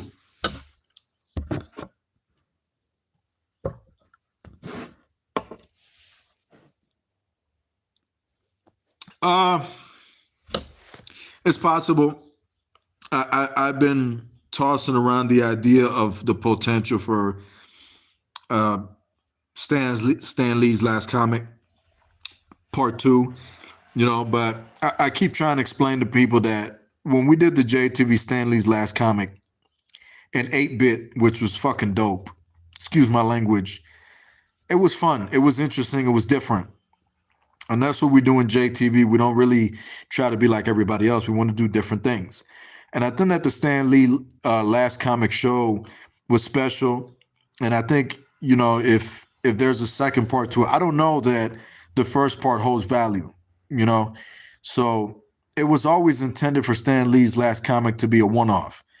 When I open up the show and you see me walking up with the Jeep to the grave and I'm visiting Stan, and that's really the story we're trying to push. That Stan wrote a comic, and it was a comic we didn't know about. It was a hidden treasure, and told me about it, and I decided to share it with the world because they took Stan Lee from us, and I said, I'm going to share this story. and it was just special. The possibility of a Stan Lee last comic 2, in a way, first wouldn't make much sense because, the idea was that it was supposed to be, the book that he wrote.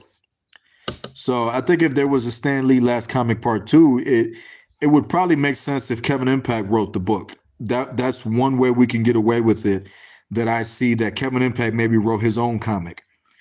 And I don't know that I would call it Stan Lee's last comic part 2. I would probably call it Stan Lee's new comic or something like that, But I don't know. It just sounds kind of cringe and kind of cliche.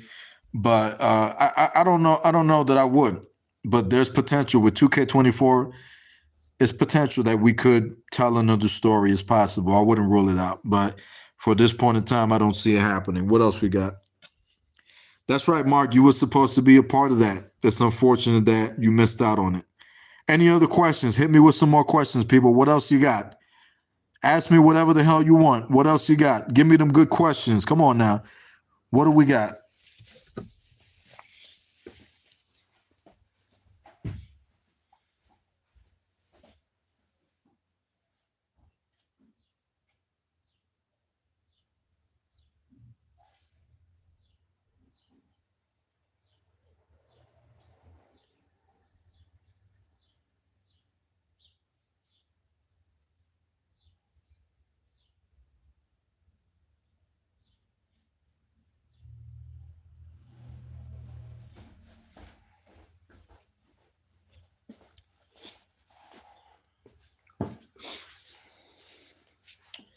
Can y'all still hear me?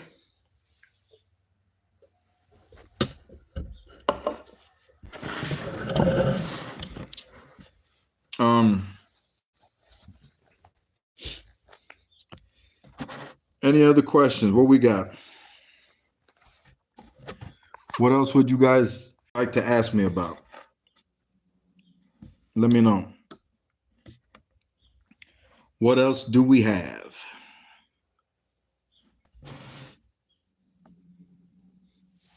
You can ask me whatever the hell you want. All-Star Kid Corey Flash. Throw the questions, man. This has been fun. It's been great. But keep the questions coming. Keep the questions coming.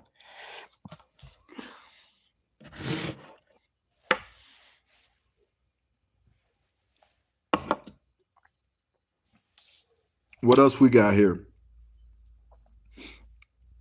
What do you want to talk about?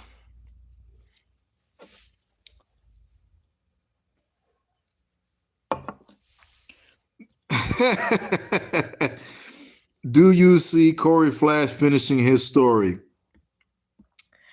I'm not too sure what story would that be. I guess everybody sees Corey beating Shendon as him finishing his story.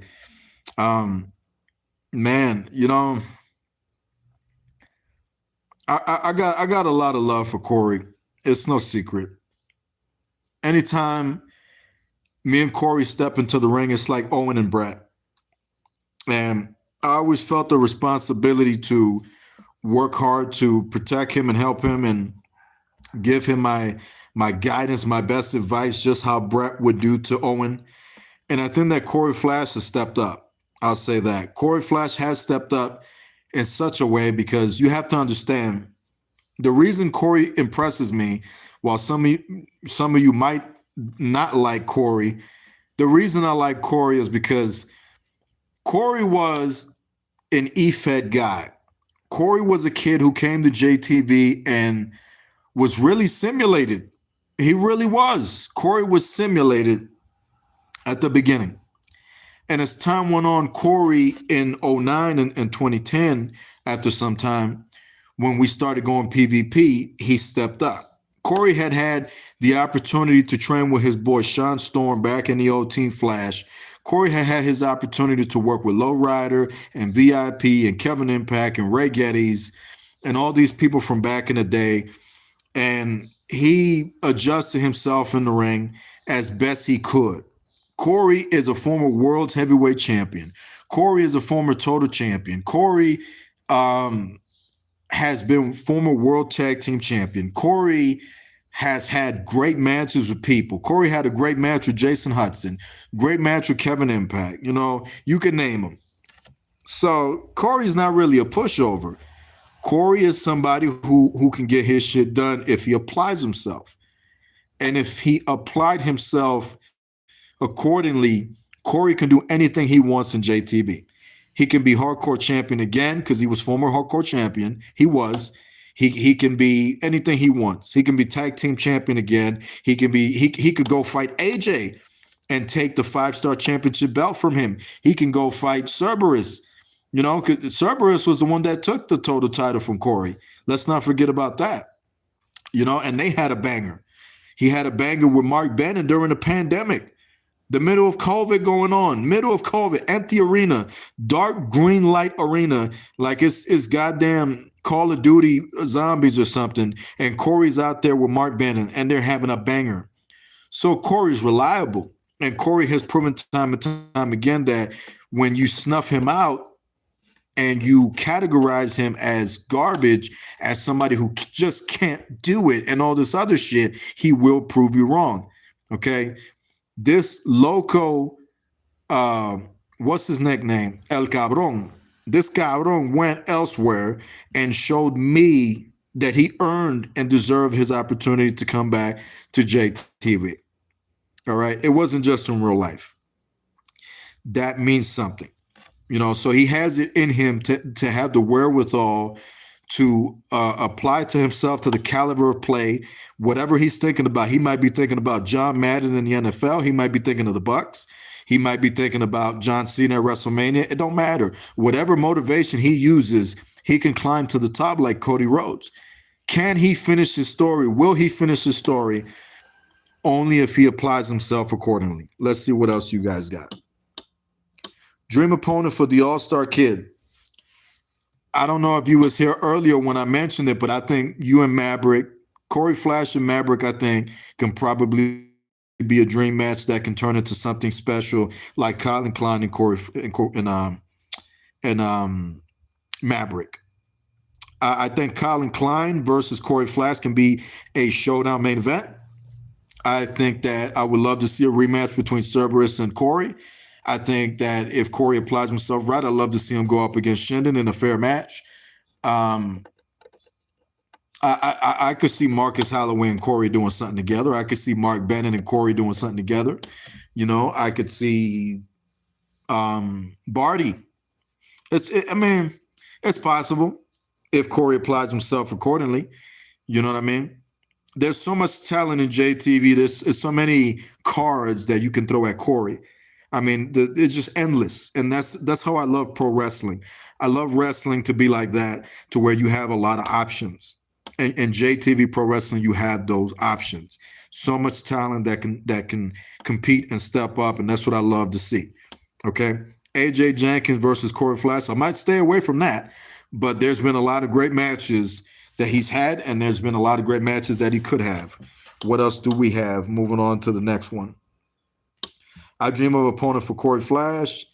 Blah, blah, blah. What is your thoughts of match between LOA and the Seal family? Oh, boy. A bit of a touchy subject, but I think that the LOA presented themselves like great talent. I think they're very good in the ring. They have ring prowess and they're great ring generals. Their time in the league paid off. That isn't always the case, but much like, you know, WWE and all these other wrestling promotions, when they sign people from the Performance Center, they sign people back in WCW, they had something called the Mark will remember this, and Conscience, they had the what was it called? The shit, I can't remember right now. I forgot what the Performance Center WCW was called. I can't believe I forgot. Help me out, Mark, if you're watching. The power plant. WCW had the power plant. There you go. Yes, sir. the power plant, I beat you to the punch. The power plant in WCW was the PC to WWE. And when you trying to sign these young kids and this talent coming up to your roster, your talent roster, some of them are green and some of them are polished. And I think that the LOA is polished. I think that the LOA have done their part. A lot of people who come to JTV usually are polished. Mark had been around in leagues, same with Jada Nix, same with Marcus, same with Corey Flash, same with the LOA, obviously, and Barty obviously is another one. There's a lot of people that have been in leagues that have come to JTV to prove themselves to be stars. And with the LOA, I think it's paid off for them. I think that the LOA has had a great entrance, ushered in by Jada Nix. I think they had an excellent showing on Next Gen, and I think they had the potential to be great stars if they're willing to work for it. I think that the Seals did not have a great night, but it's fine because they're just starting out their careers. They're still LOA succeeded in their adjustment into the pro wrestling circuit, and the Seals have not yet done so. They still need to make that adjustment to apply themselves accordingly so that they can be successful. And it's going to take some time. So I think that we need to have a rematch. I'm looking to schedule a rematch in the following Next Gen, and I'm going to give them the same opportunity because we're going to be introducing a JTV Trios Championship title. And you've heard it here. And this is why it's so good to listen to these podcasts and all this stuff, because you get information that you're not going to get anywhere else. But yeah, I'm going to be introducing a JTV Trios Championship in 2K24.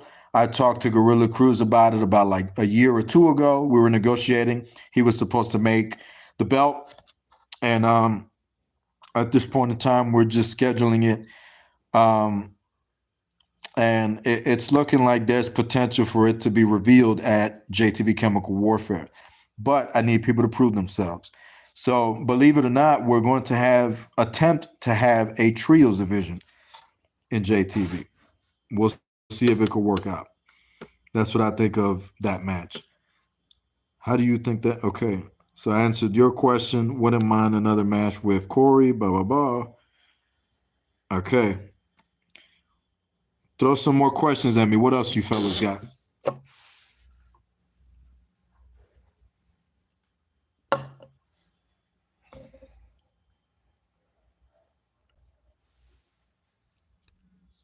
Yes, sir. Mr. Mark Bannon.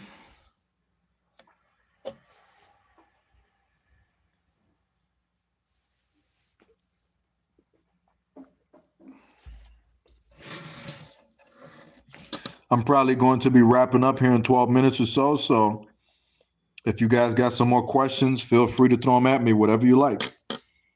Whatever you like, I'll take requests.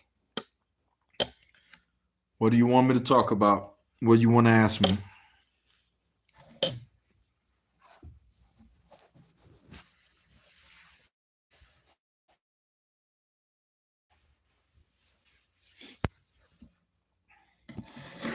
Any dream opponents for the Ace? All right, Mark Bannon. I mean, I could stretch out the JTV talent roster and just like Corey Flash, like Shunden, like Jada Nix, apply the same method to you and just throw different names of matches that I would like to see. I think that Dan Rapture versus Mark Bannon is a given. I think that's a match that needs to happen, whether you guys are in the Iron Misfits or not. We already had the opportunity to see, Mark Bannon versus Conville Wolf, but we need to see Dan Rapture and Mark Bannon in a big match, a huge match. And I think that, you got the potential, man. I think you do have the potential to knock Shunden off. That's another match I would like to see. I would like to see if you can apply yourself right and beat him for the championship unless Nix or somebody takes it from him first. I think that there's a Colin Klein, Mark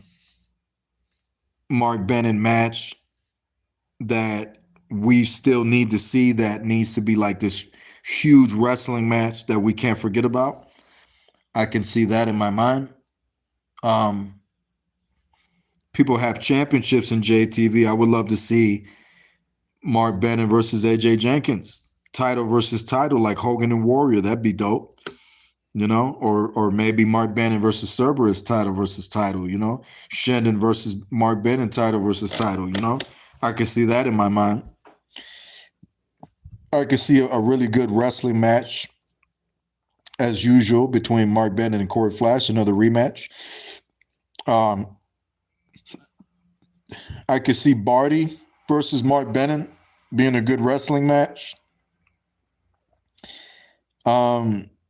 I'm teasing myself a little bit with the idea of maybe Jackson Draven versus Mark Bennett. That's new blood, new grounds to walk on. If he can continue to win like he did against Eddie Dice and make an impact and stick around so far, I'm really digging him. I would love to see Mark Bennett work with Jada Nick's LOA buddies and possibly the Seal family. Some of them boys that debuted over there on Next Gen, I think it'd be good TV. I could see I really like Dean Apex. I thought Dean Apex had a really good debut, a really good match with Barty. I thought it was a banger. He has a really good look, and he has really good skill in the ring. I could see him doing his thing. I would like to tell myself and believe that Jay Valentine, who debuted on Next Gen, I would like to think that he could have a good match with Mark Bennett, potentially, with him sticking around. Jada Nix, I think, and Mark Bennett are due for a rematch. I feel like there has to be a rematch there.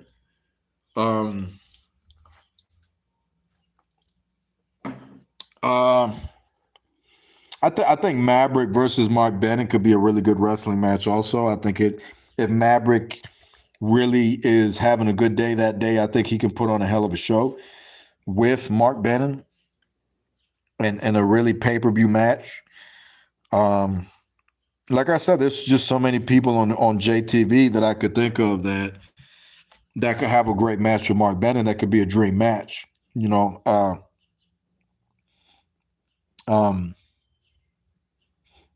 A weird side of me would like to see Mark Bennett versus Funkman in a really main event type of match style.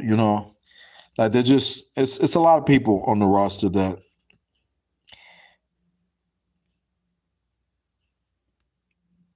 Yeah, Jada Nix and Mark Bennett working against the Seal family. I could see that.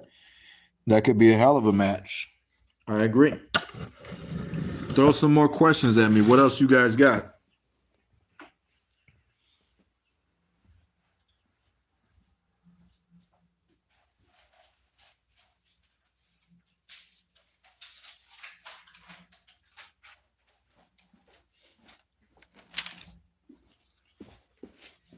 I got the base of the JTV roster here by me, and I'm looking at it, and I'm thinking to myself, as I'm looking through the roster, I don't know that I would recommend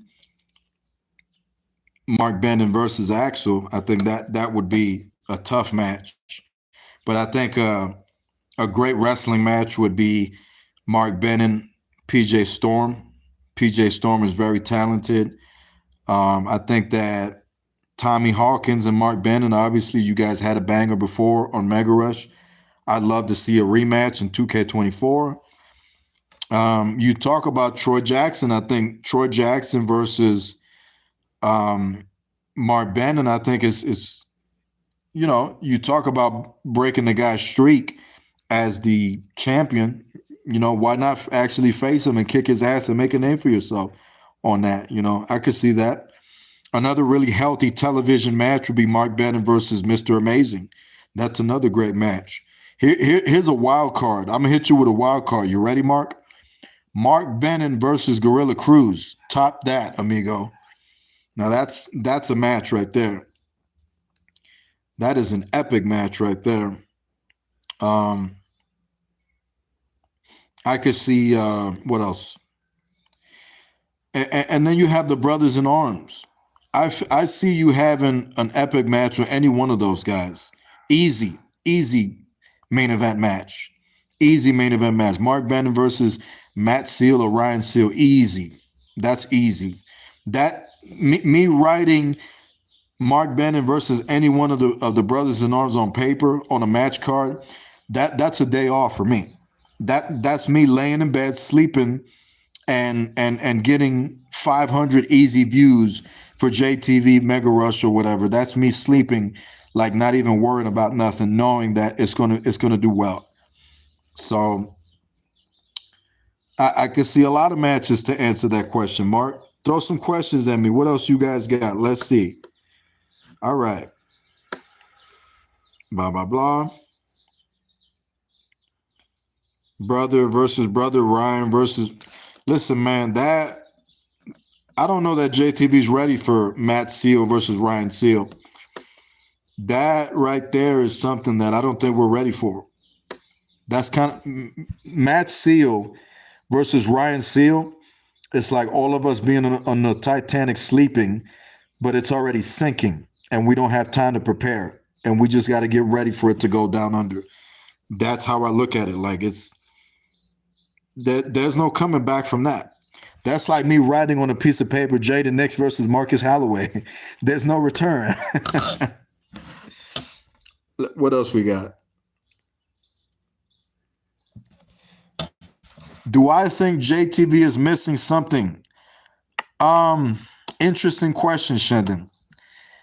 I think if JTV is missing anything right now is just a little bit more support. I think that JTV can be huge. In my opinion, I think JTV can be very famous, very huge, very much more successful than we've already been. And I really don't care about it. I know that sounds off, but I don't. The only reason I want JTV to be successful is because I feel like you guys deserve it. I feel like we deserve it. I feel like we work hard enough to where we deserve to JTV to go live and end on 2,000 views immediately. You know what I mean? Like, that's how much respect I have for it. And I think you guys deserve that. And when I don't see enough effort to like share certain links and support and certain hype and certain activity and certain efforts, it just kind of turns me off, you know? So in 2K24, I'm going to be only focusing mainly on people that I see that are really hungry, that want to succeed. The people who are just, I don't see really nothing from and are not really watching the show and don't know who's who and don't know what, I'm just going to back from them because it's just, there's no reason to really focus on them because they don't care. These are the type of people that eventually they just say, I'm going to quit. I'm going to quit because the sun didn't come out today. Since the sun is not in the sky, I'm going to quit. I'm going to leave JTV because, well, my socks are wet and I just don't like my mustache today, so I'm just going to quit. I had an argument with my dad today, so I'm going to ask for my release because that makes sense, you know. I'm not doing that, you know. So I think what's missing is just more passion, more interest, more support. This is your fucking show, okay? This has nothing to do with me. I'm the content creator. I'm running the show as long as you want me to. But when I feel like there's no reason to continue, I'm done. And it could be this year. Okay, so if you want to be successful in this promotion and you want more, do more. Share more, support more. Do it for you. Don't do it for me. Because I don't care. I don't give a fuck. At the end of the day, I'm just going to end the stream. I'm going to retire. I'm going to be happy. And I'm just going to do podcasts and talk about the history of JTV. It don't matter to me.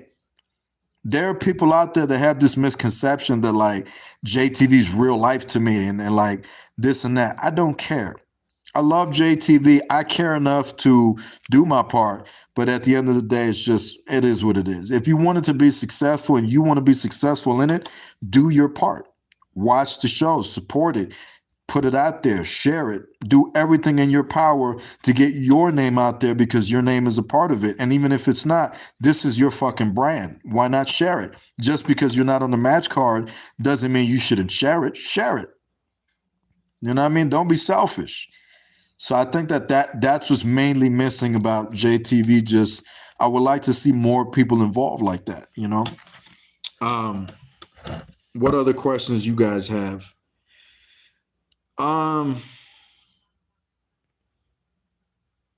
Low versus Mark. Any of the Seals? What a true brother. Marcus versus Jada Nix 60-minute Iron Man. That'd be like Matt Hardy versus Jeff. I agree. Who are the next top stars in your eyes for JTV? That is a very excellent question for Marcus Holloway.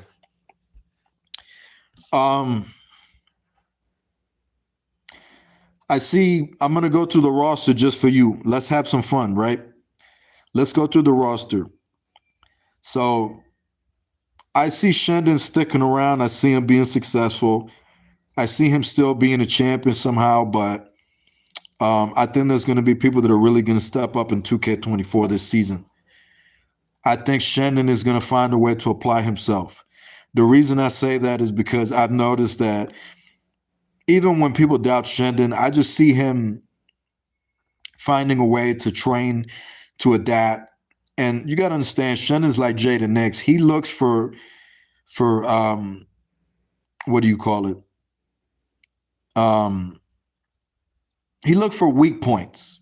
You know what I mean? And he finds a way to adapt to get what he wants. And if winning a match is what he wants, he's going to find a way to do it. And you're going to have a tough time stopping him. It's just his nature. That's how he is. I want to believe Corey Flash is going to step up this year. I want to believe that I'm going to work with him to mold him into a much bigger superstar than he's ever been. I think that there's potential for him to have success this year, but he's got to go step by step. You know what I mean? If he wants to finish the story like everybody else wants to say. Give me a moment.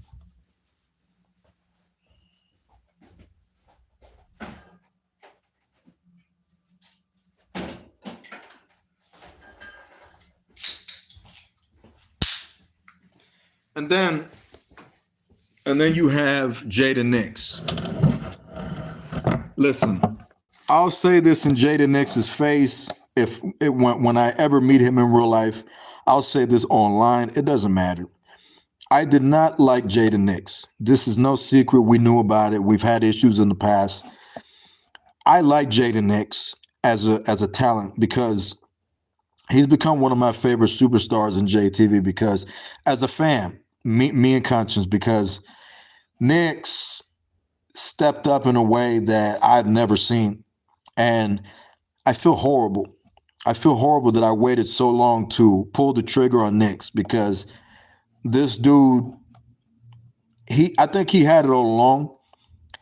I just probably didn't believe him and doubted him.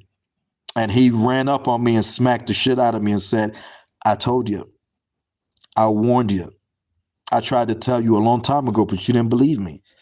You know, and with Nix, it's almost like WWE realizing how much of a top star Cody Rhodes is, you know, or LA Knight, right? But more Cody Rhodes because Cody Rhodes actually is made and LA Knight is just so-so. Nix is stepped up in such a huge way. He's got that gorgeous JTV C Division Championship belt. It's going to be interesting to see what I do with him going forward with that. And where do we go next? I think he has the potential to have a really good season in sports entertainment and pro wrestling JTV this year, 2K24. I see Marcus Holloway stepping up to be, I don't want to put too much smoke up his ass, but I'm going to try to work with Marcus to potentially have him be the face of JTV, if not Nix. I'm not going to hold Nix back. If Nix can prove it, Nix can prove it. He's proven it. You know what I mean? Nix can play ball. So I see those two guys stepping up. I think Dan Rapture's making a lot of noise. I think Dan Rapture has affiliated himself with people that can bring him success. I think I can see him being a champion. I can see him having a good season in 2K24. I can see him winning a lot of matches. I can see him having a lot of great matches. He cares. He's interested. He's involved. You know, I can also say I don't like every single thing about Dan, and Dan will tell you that he knows that. He expects me to say that. But as far as JTV as a talent and call, big fan of Dan Rapture. I think he's just really great. I'm very, very proud of him. Very proud of Shen, even though he's an asshole. Very proud of Corey. Very proud of Jada Nix and Marcus. Proud of Mark too. I think Mark has proven himself. He's got that world television title belt. I think Mark can have a really good season if he wants to, works at it. If he keeps having matches like the one he had with Conville Wolf at Snow Showdown ECW Rules, I think there's potential for Mark to be a world champion one day. It's almost like what Bret Hitman Hart told Vince McMahon in 1990 in Wembley Stadium with Davey Boy Smith. He said, if you put us on in the main event, it'll be the greatest match. And he said, okay, show me. And Bret Hart and Davey Boy proved him wrong. Mark has done that to me. Mark showed me and us a side of him we've never seen at the ECW show, and he needs to continue to apply that method to all his wrestling matches. We're talking about stars. We're talking about people I see being highly successful this year. If Axel gets on his shit, Axel might be somebody. It's possible. I respect Axel. We're two grown-ass men. I believe he's talented, but he's got a long way to go before he can be really mentioned with some of the people I just mentioned. I've always seen a star in Maverick, but I've had frustration for years trying to take that superstar out of him. If Maverick is going to have the Kevin Impact cojones to step up this year and be a star, the opportunity is there. Shendon told me some time ago, I love the feel that you presented with Maverick on this last Mega Rush. And I said, yeah, thanks. And the reason I said it is because it's like, yeah, the intention was to try to do good with Maverick. I've been doing that since the beginning. But you got to bring it, man. You got to bring that edge. If Maverick is not going to bring that edge, he's going to fold, and he's going to fall. He's not going to be where he's at now. He's just going to fall back, and he's going to fall flat on his ass. Top that. Colin Klein, all the potential in the world. This kid has all the potential in the world to be a big deal in JTV, but he limits himself for years and years and years because, I don't know, different shit go into his head, and let's just say he distracts himself with a lot of things. And I'm not talking about Jocelyn. All right. I think that Jocelyn is a plus in the career of Colin Klein. And I'm talking about the men of JTV right now. If Colin is going to continue to apply the method he's been doing, his philosophy that he's applied like a KRS-One, or any vocalist that is a true MC in the rap game, if Colin Klein continues to use Jocelyn Havoc as motivation and that's what's bringing him success, then I think he's going to be very successful this year. I think he's going to hang on to that hardcore title belt for a long time unless Marcus Holloway or anybody else has anything to say about it. The creative for the Mega Rush match in which everybody went after him to try to take his belt away and everything that went on was interesting. I think his direction has been fantastic. But if he's going to limit himself, he is going to fold. Troy Jackson, give me a moment.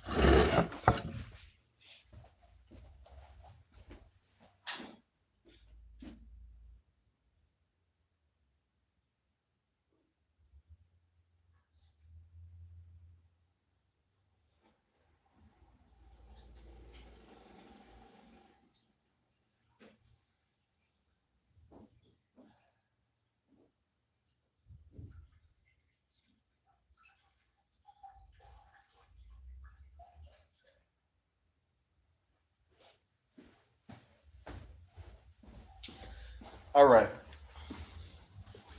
My thoughts on Troy Jackson.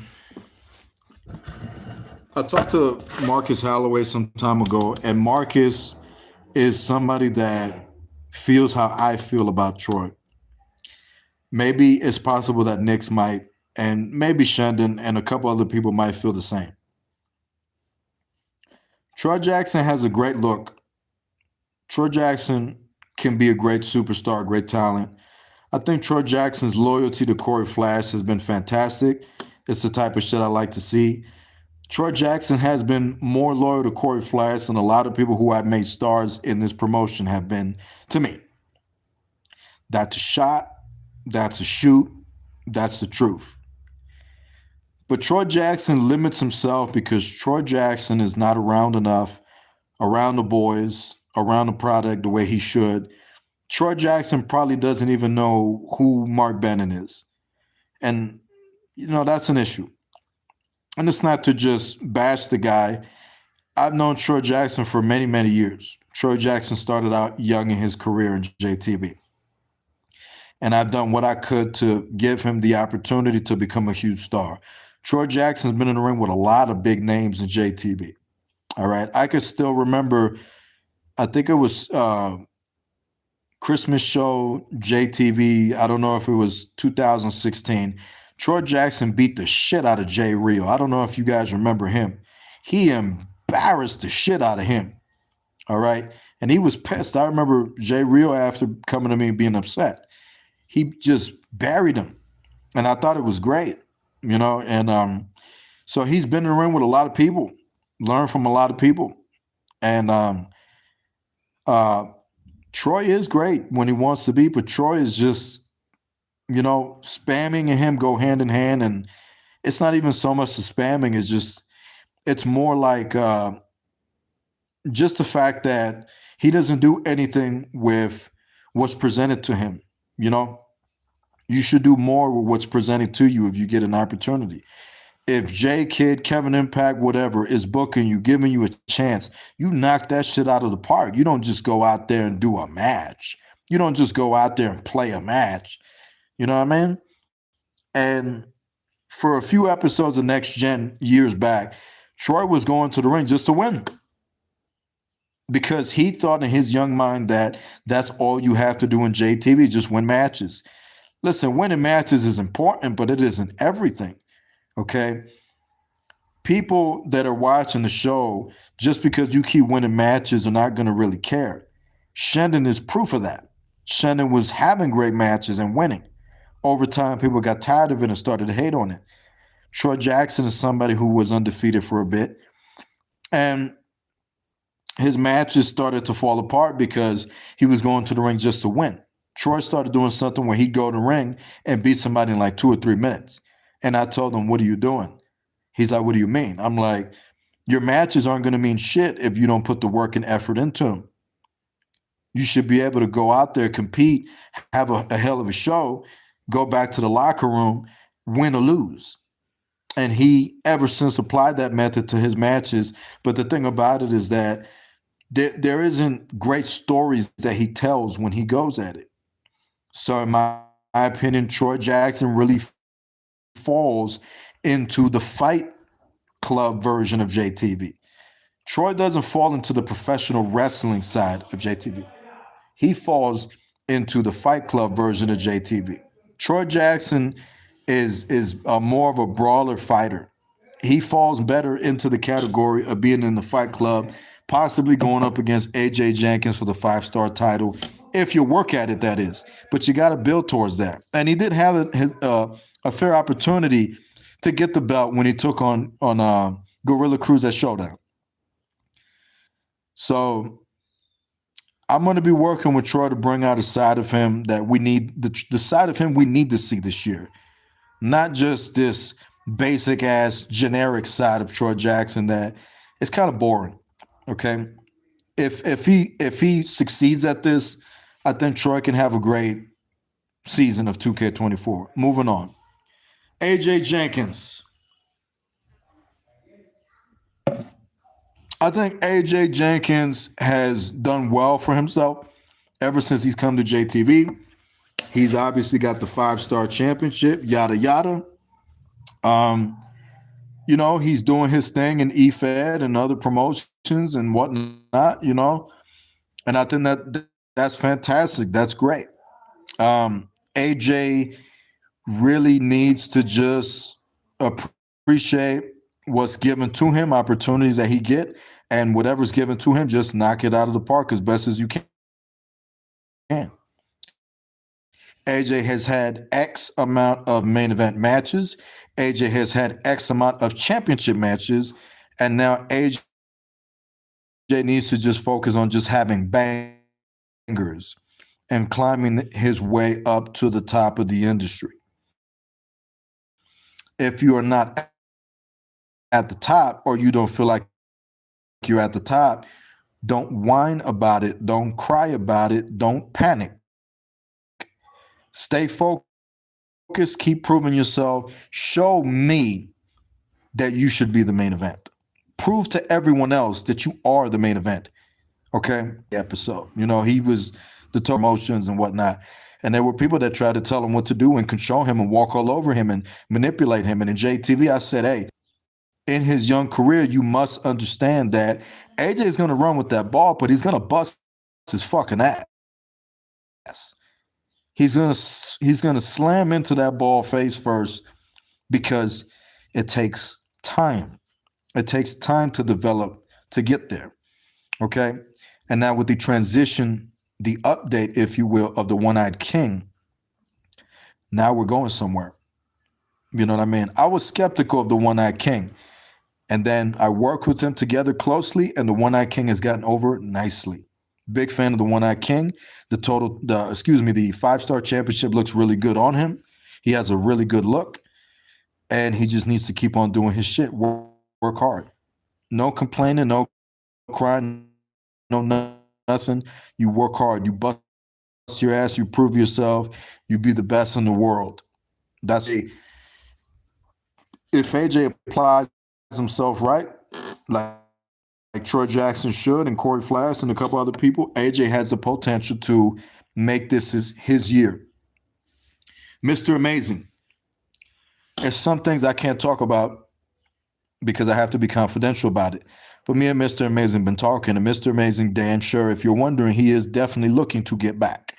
Mr. Amazing had been watching JTV recently, and Mr. Amazing is very hyped, very excited, has a passion, wants to get back as soon as possible. On the match card in JTV Wrestling, getting to the top. You don't think Mr. Amazing is going to want to be World Heavyweight Champion again? You don't think Mr. Amazing is going to want to be a champion again? Of course. Of course. You know what I mean? But there's trouble in paradise because you have the three-way deadlock. The three brothers, you know what I mean? Not discounting the fallen brother, Jason Hudson. We didn't forget about you. Also, these guys are. And Uncle D is not here anymore. These guys are. So the three-way deadlock is Jaden Nix, Marcus Holloway, and Mr. Amazing. And with their story still going, this is a time when, yeah, they're doing their shit, but there's a bit of a disconnect in the family function. They're a dysfunctional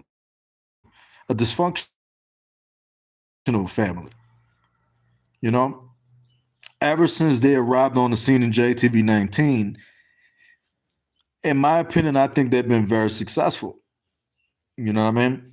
But the thing is, now they're starting to is wanting to do this. Marcus Holloway is wanting to do that. Mr. Amazing is wanting to do that. I see that becoming a problem real soon. And if you remember what happened in Evolution, it could happen. But at the same time, these guys are like the New Day. The New Day got each other's back all the way. In my opinion, I don't see the three-way deadlock having any problems with each other. But there could be problems around the three-way deadlock that can cause problems for them. Mr. Amazing absolutely looks to be a part of JTV going forward. Absolutely looking to get back in the ring in 2K24. And I see him being very successful. Speaking of success, there's one man who had the guts, the cojones to and was man enough to contact me personally and said to me, listen, I need to come back to JTV. I'm interested in coming back to JTV because of the fact that if I'm permitted, I'm interested in coming back. And that man was Gorilla Cruz. Gorilla Cruz is the first ever 5-star world heavyweight champion of JTV.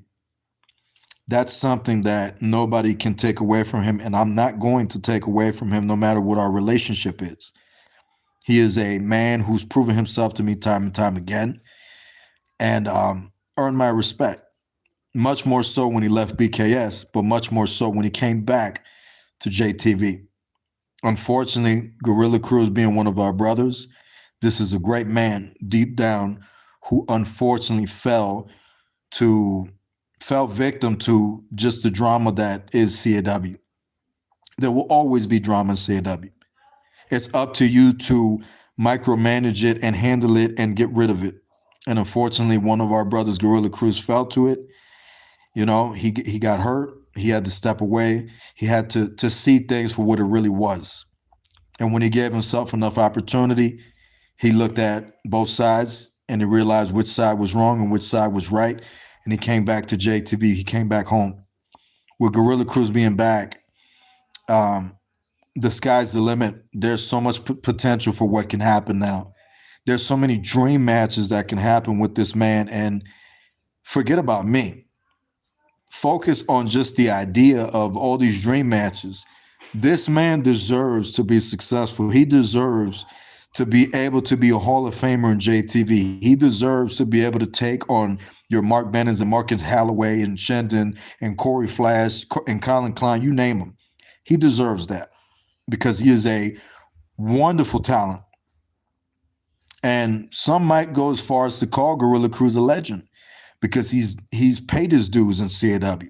He's just coming around to the JTV territory. Do I respect the guy? Sure, definitely. We've had our falling out, but he earned my respect because he is a real man.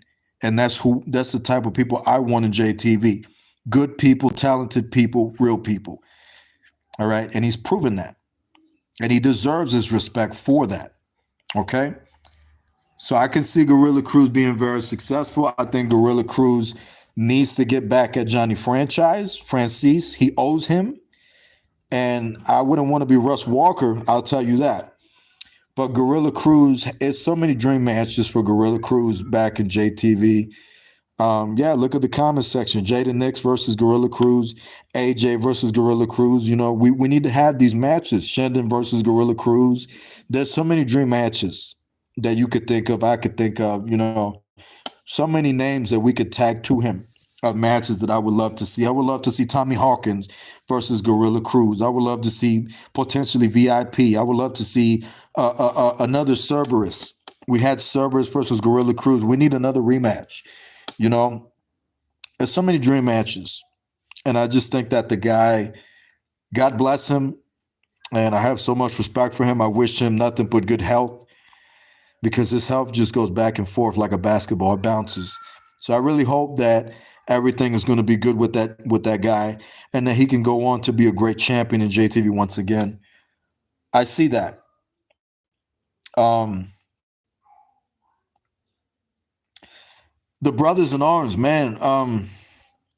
I really see Ryan being the world heavyweight champion. I think that I don't like the idea of Maddie and Ryan going at it because I just think that the brother versus brother turning on each other thing is just so predictable and so common.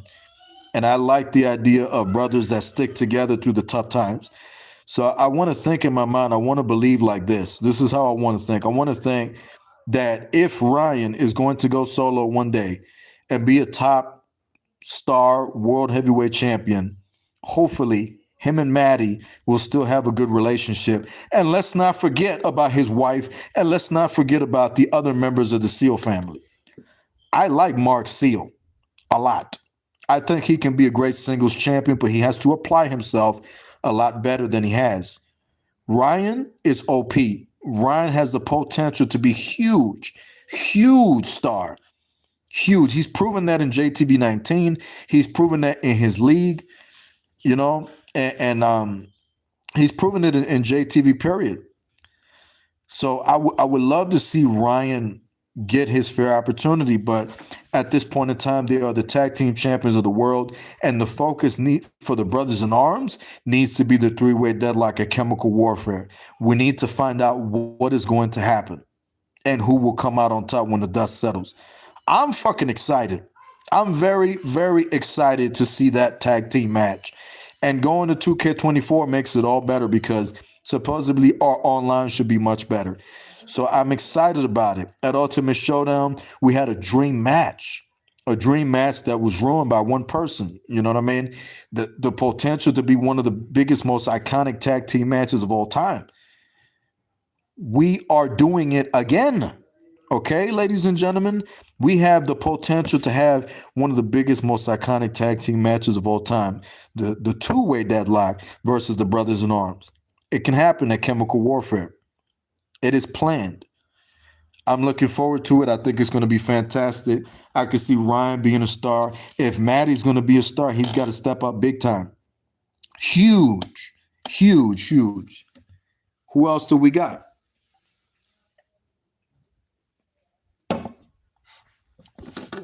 Tommy Hawkins. I think Tommy Hawkins is probably going to step up big this year.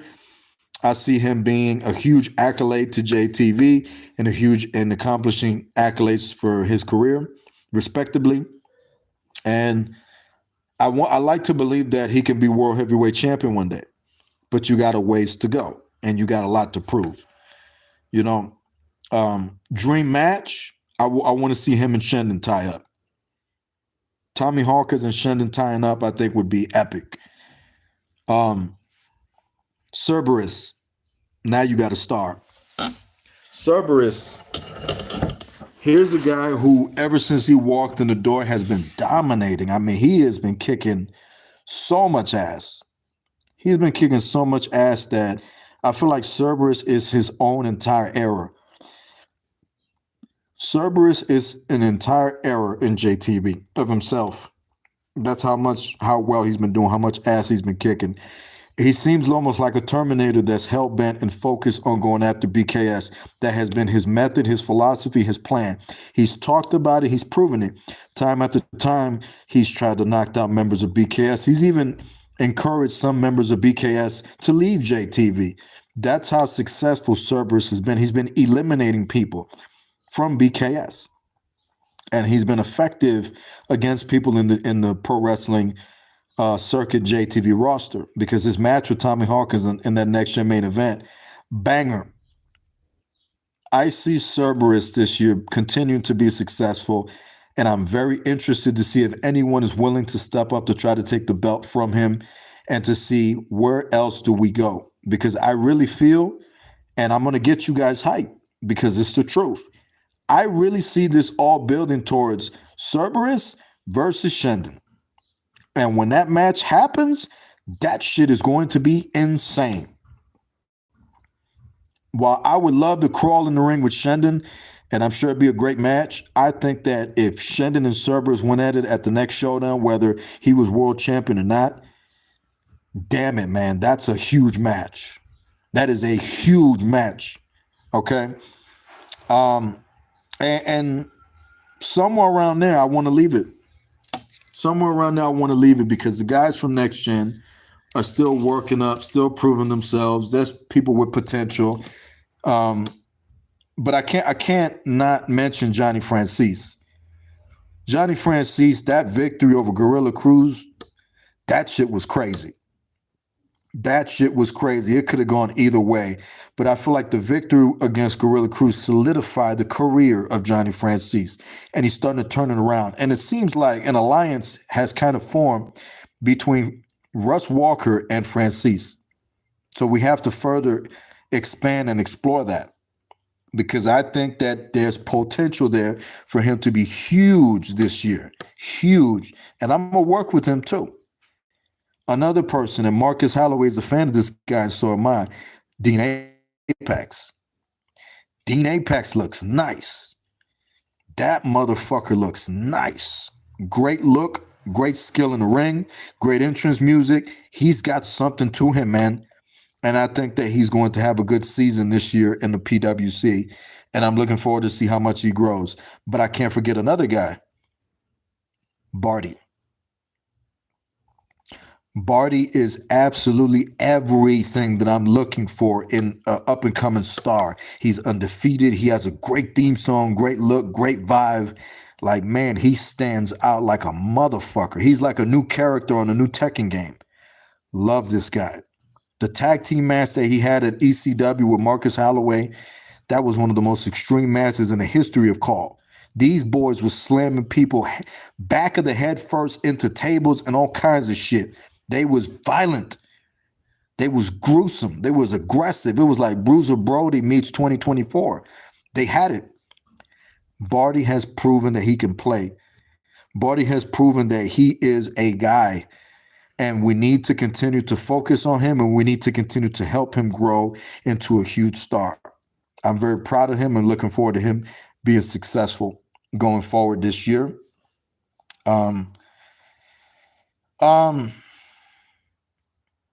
Somewhere around there, I think I want to leave it. Everybody else is climbing their way to the top, trying to be a star, trying to be this, trying to be that. But those are among the ones who got my attention right now that I see as potential top stars, as potential great talent, or as just talent that's going to have a really successful 2024. That's how I look at that. Do I have any more questions? Let's see.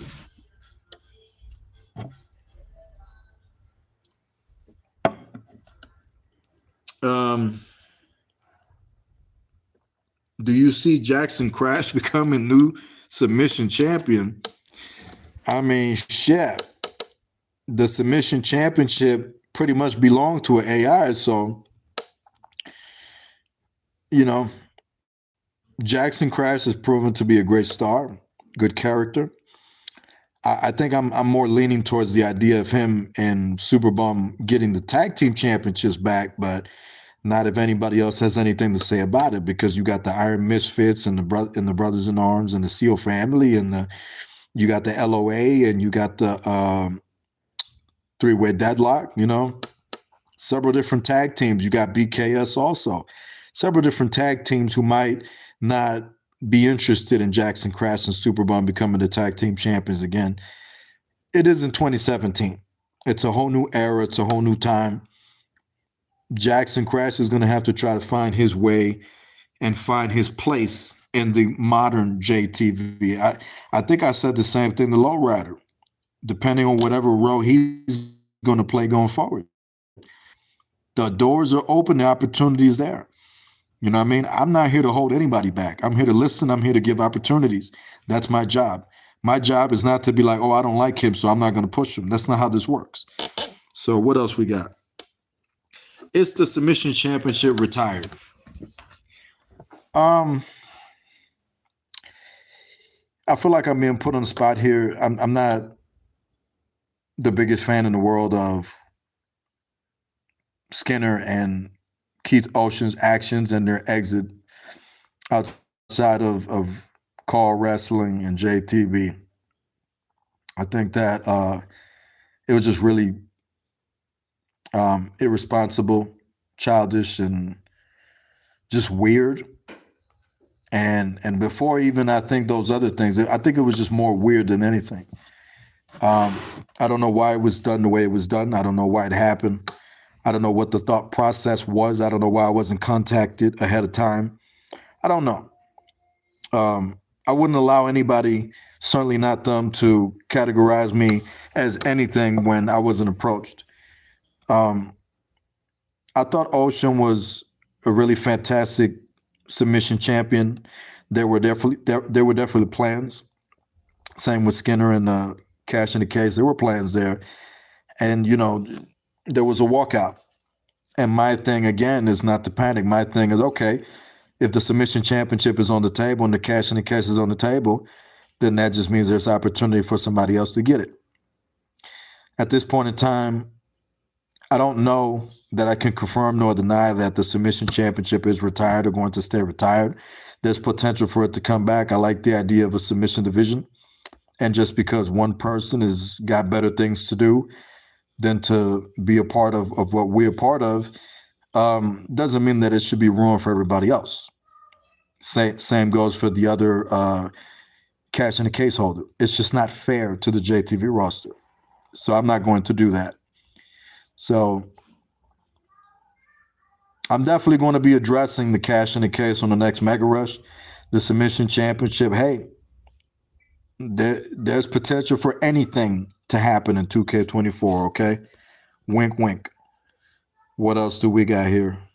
What else questions do you have? I'm going to get some heat for saying this, but is JTV Wrestling endorsing referee insurance? Hey, man, come 2K24, I think it's safe to say that referee insurance is in business. What other questions do we have? Do you see Holloway and Lowrider as a potential showdown main event? Shit, man. I don't know. Lowrider's old as me. I think he's as old as me now. I don't know that I even see Lowrider competing at the next upcoming showdown. I think it was great him being a part of the previous showdown because he's a part of history. He's a relic of the past. And despite the fact that myself and Lowrider have had our falling out outside of JTB, I still respect the guy's legacy and I still work towards working with the guy. Him and me are on good terms, definitely. We're probably in the best place we've ever been. I think I've let go officially of the past. It took him some time. I think I let go of it a lot sooner. But I think in between this year and last year, I've really cleaned up how I felt about it. And I'm very proud of myself for it. And, we seem to be getting along. Right now, there doesn't seem to be any issues. And I respect the guy's legacy. Lowrider is a guy who, back in 2012 helped me out a lot with logos and being a part of JTV and helping bringing it to the new era.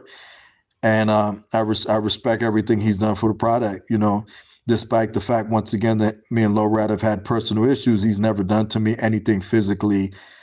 He's never harmed me physically in person or nothing like that. He's never, I can overlook whatever our situation was in the past, just in the interest of peace and moving forward and just having fun together. And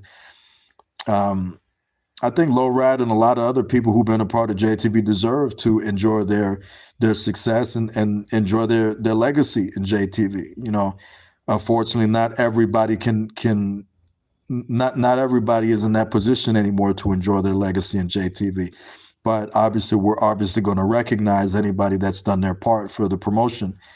And I think that a Lowrider versus Marcus Holloway match at Ultimate Showdown, I think it'll be fantastic. It'll probably be extreme as shit and be hardcore and bloody and all kinds of shit. And with 2K24, I mean, fuck, it'd be insane. If you was to top that, you made Kevin Impact the special guest referee. That sounds like a main event to me. But time will tell. Let's see what else you guys got. Marcus versus Andy Newsom. Shit. I think Marcus cleared the ring with Andy Newsom already. I think that story is done. Marcus and Jaden Nix are the true brothers of, Will Colin Klein be your main event host going forward? I don't know what the hell that means. You're going to have to elaborate on what that means, but will Colin Klein be your main event host going forward? I don't think so. With the way I feel about Colin Klein right now, I really want to come out of retirement and kick the shit out of you and leave you bloody backstage like BKS did to me. But, that ain't my business. That ain't my place. What I would like to see is for Colin Klein to be world heavyweight champion, be successful, be a big star, beat a lot of people, have a lot of great matches. And if there was a goal, I mean, fuck. Maybe Colin Klein should marry Jocelyn on television. Maybe Colin Klein should marry Jocelyn at Showdown 5 or on Mega Rush or whatever, Let's see what other questions you got. Are there any house shows for JTV coming soon? I don't know about no house shows. JTV 19 is coming back. JTV 19 is really the closest thing to a house show, so I think a house show will be overrated. And I don't think we should fall into the whole WWE category thing. We like being different. So with JTV 19 coming back, I think that JTV 19 stands on its own, and I think that shit is really our live event house show. Once upon a time, there was somebody who was supposed to be in charge of that, but they decided to go work for Walt Disney or whatever. Oink oink. That's all, folks. And they things kind of changed, and then originally the plan was JTV Live. JTV Live was supposed to be our house show scene. That fell apart. Me and Shannon had a conversation, and we came up with JTV 19. And JTV 19 really is our house show, really, in every sense of the word. It is a live active league for JTV, and it's good for us to be different. It's very important. The emphasis on that is gas on, foot on the pedal, gas on. What other questions we got? Will Marcus ever give us back the book?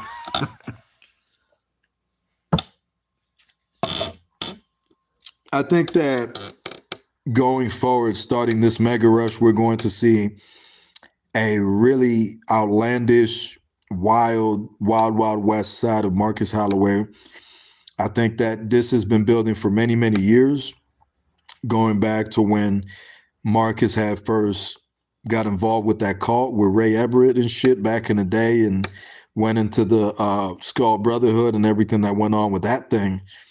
And I have been talking to Ray a little bit lately. He's been dishing out some of his distaste of some of the things he's going through in call. But the thing is,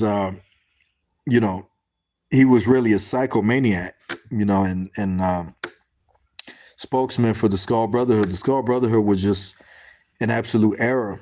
There's people that got behind it and understood, and there's people that just want to categorize it.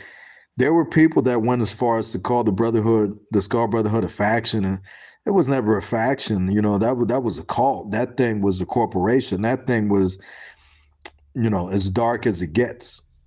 That thing was a whole government. Skull Brotherhood was not a faction. It wasn't a group. It wasn't a team. It was a whole government. And the Skull Brotherhood is still at play. I'm sure somewhere within the annals of JTV, they're lurking somewhere trying to control shit. And every once in a while they pop up looking to see who they can get to join them, And there's times I think Shandon is in the Skull Brotherhood. You just never know what people will do for success. And the time that Marcus went through when he was dealing with the book, I was a very big fan of what was going on with him going back to New Dawn and everything even further. When Jason Hudson was around and he was with Marcus and them and the Skull Brotherhood back in the day, I mean, that shit had so much potential for anything to happen. It's just that you had, when you have the wrong people, it's just an issue. And one of the things we're dealing with right now in JTV is we're still looking for like who's a legend and who's just here visiting.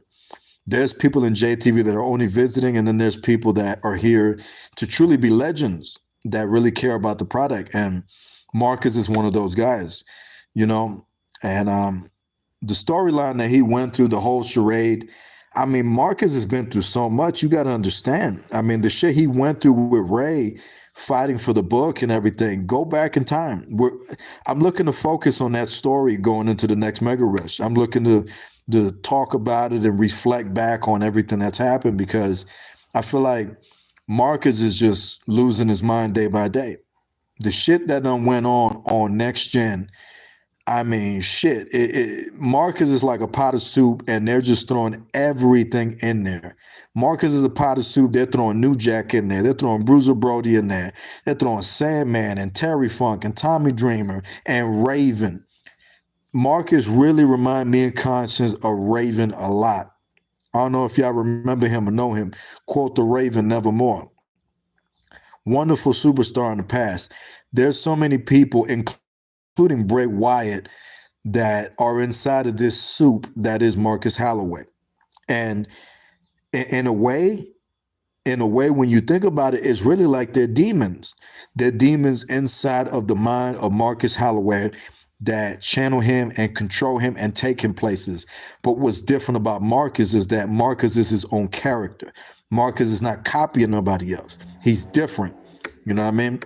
And that's what's nice about him. And Marcus has stepped up in a way where like he being everybody ass. And in a way brings me back to early Stone Cold Steve Austin, 96, 97, when he was just dropping everybody, beating everybody ass. So I'm looking for him to do his thing.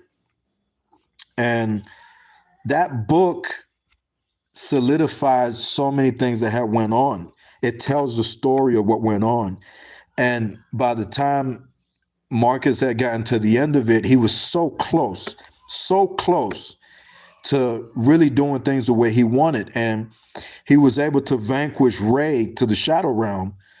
But Maverick was one person that remained. And with one person remaining, the story continues. You know what I mean? Maverick is now involved with the Freak Show.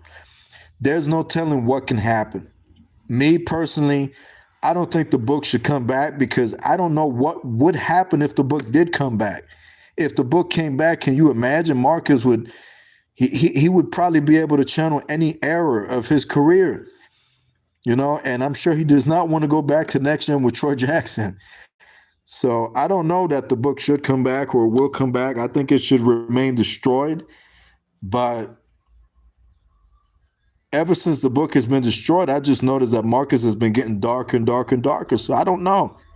And we don't know every single thing that was in the book. The book was just destroyed out of nowhere, you know, and the only way I could see it is if Marcus went back in time.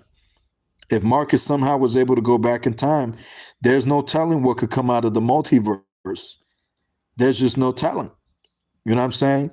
What if he went back to the multiverse and ran into Scott Gross on PSN Network? Now you got a problem. Let's move on to the next question. What else you guys got? Let's see here. I got to scroll up. Do you think we can get Mark Bennett versus Matt Seal next Mega Rush? At this point in time, I'm looking to have you be in some tag team matches and stuff like that, Mark. There's still going to be potential for you to be in singles match, and then there's still going to be potential for you to lose. Could we see Mark Bennett versus Matt Seal? It's possible. It's very, very possible. I don't know about this next Mega Rush, but it's very team up with his best friend Kevin Impact. Hey, I'll tell you what, Colin Klein. Next question. All right. Will we ever see Marcus Storm ever again? Y'all gonna have to give me a break. Hold on now. I need to take some time to process that shit. Marcus Storm coming back.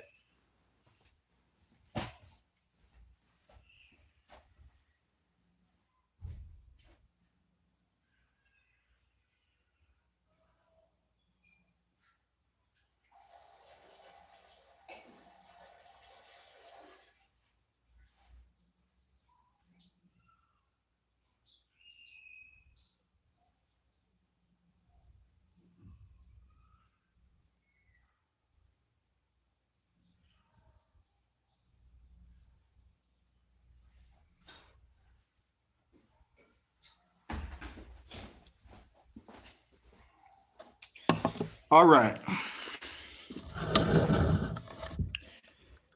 I think it's safe to say that I don't know that we'll ever see Marcus Storm ever again, but Marcus Holloway is a very dangerous individual, and when we enter his mind, I feel like he can concoct and manifest anything that is willing to walk in through that door. If Bray Wyatt did it, I think Marcus Holloway can do it. I wouldn't want to picture Marcus Holloway manifesting and concocting Marcus Storms. There's no telling how that might end. Corey Flash just confirmed that he's in the Skull Brotherhood. And so has Jada Nix. I'll see both of you guys in hell. What else we got? We're going to sacrifice for the Skull Brotherhood. Maybe Marcus Holloway took all the book powers with himself, and now he's become tainted. Oh, speak of the devil. Oh, my God. Speak of the Skull Brotherhood. And there he is in the comment section. Oh, my God. Don't say it next. You got to say it next. Marcus Holloway is the upgraded Marcus Storm. All right. Throw some more questions at me. What else you guys got? Y'all got questions for me? FAN Nation is in the house. That boy right there. Skull Brotherhood Elitist. What other questions you guys got?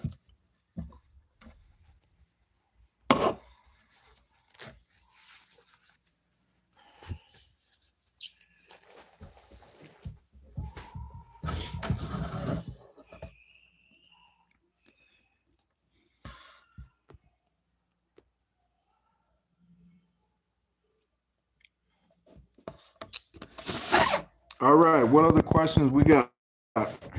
Um, should Colin team up with his best friend? Colin, listen, man. If you keep asking this fucking question, I'll just come out of retirement and glaze you like a donut, just so you could feel good, because that's what you really want. What is the future of JTV looking like? Future of JTV right now is looking bright. If you ask me, I'm not gonna lie. Sometimes I get a little hurt. I beat myself up a little bit when some of my relationship with you guys go south, and then you guys want to have either an opinion on me that's not true, or you want to lie about me, and then there's issues. I don't appreciate that. I don't enjoy that, because I think I've proven myself to you guys year in, year out to have a negative outlook on me just because you don't want things to be a certain way and it's more about you than it is about me. But besides that, I would say that the future of JTV looks great. We've gained a few subscribers the last couple of days. Next gen is looking promising. New roster is looking promising. A lot of great talent. We're going to be getting new updated championships. 2K24 is looking good. And I think we're going to have a really healthy, good season. I think that there's a lot of hungry talent still that want to prove themselves. And that's where I'm really trying to focus on the people who want to do their part and do their shit. That's my job. I'm like a school teacher. I'm here to teach, but I'm also here to help you graduate. That's my job. And so I think that JTV right now is looking fantastic. I'm very excited about a lot of you guys doing your shit. And I think it's going to be fucking amazing. What other questions we got? Whose contract is coming up soon? We're not going to put that out there, but there's different contracts. You know what I mean? Everybody has a different deal. There could be different negotiations going on. You never know. Skull Brotherhood returns to JTV. Shit. Apparently it's returned in this comment section. What other questions we got? Ari and Marcus, evil twisted couple in JTV. I like that. I liked it a lot. I think that we're building towards something like that, but I'm not going to talk too much about that. I'm gonna keep that shit in the dark. You're baking and more bacon, Colin. That's true. All right, throw some more questions at me. What y'all got? Let me hear some questions. Let me read some more.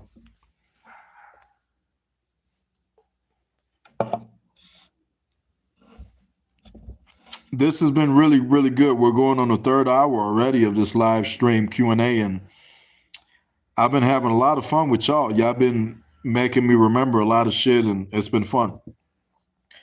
Really good questions. What else you guys got? What do you want to ask me about? Nothing is off limit. Ask me whatever you like, and let me know what you think, and I'll try to answer everybody's question as best as possible. What else we got?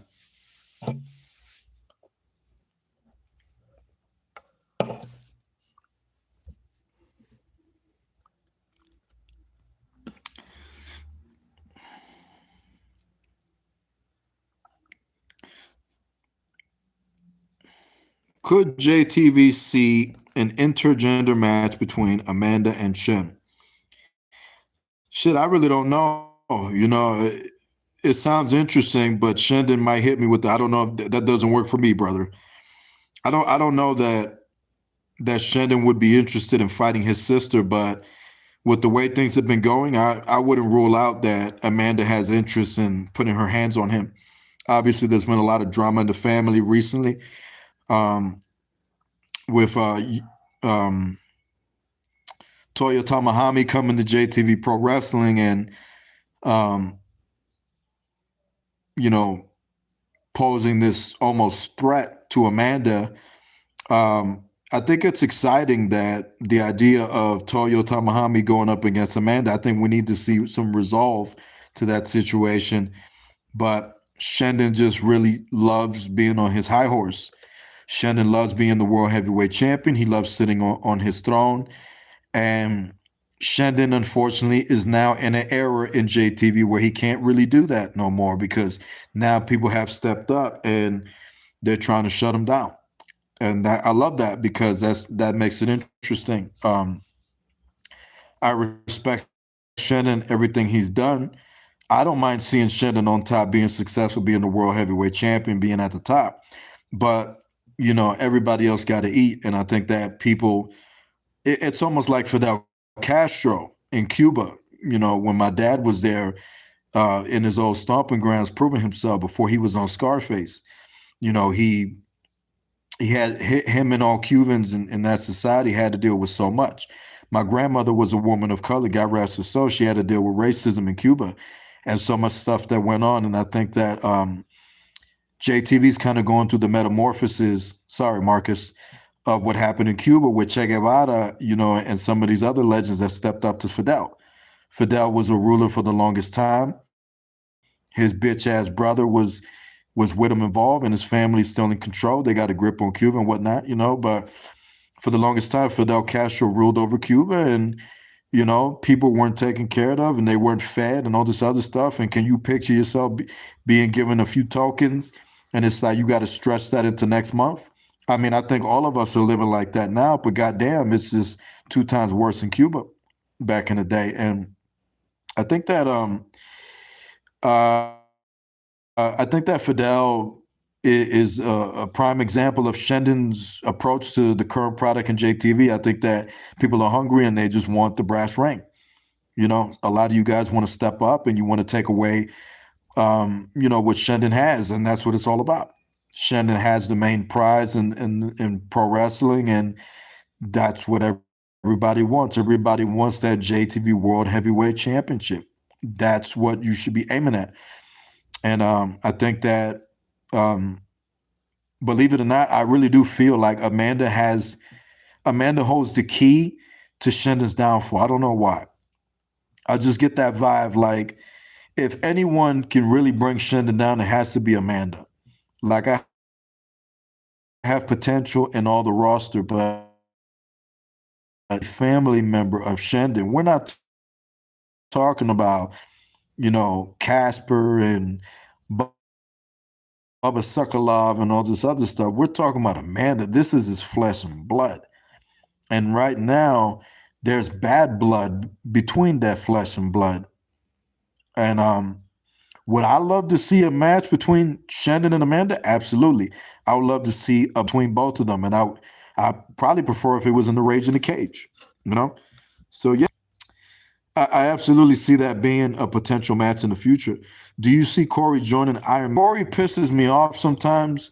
I think Corey has a shitty taste for what professional wrestling and sports entertainment should be.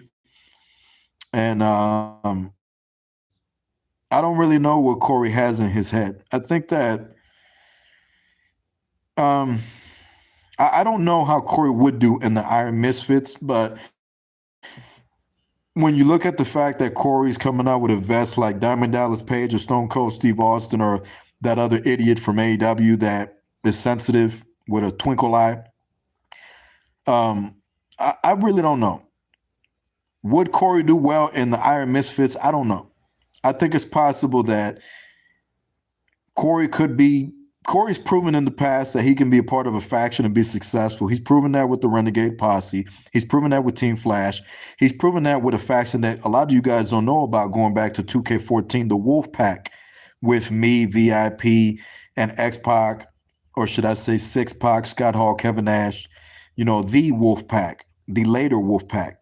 It's in the history of JTV. And Corey was a part of it for a stint. And so was Mr. Amazing when he was Crypt. He was a part of it for a stint. A lot of people don't know that, but it's a part of history. It happened. And Corey's proven he could be successful in factions. If Corey was in the Iron Misfits, trust me, he would want to take that shit over. Marcus Holloway, Jocelyn Demon, Jaden Blue, what the hell are we talking about? Gray Kane and Black Shoes. You lost me there. All right, throw some more questions at me. What else you got? What else you guys got? Let me hear some more questions.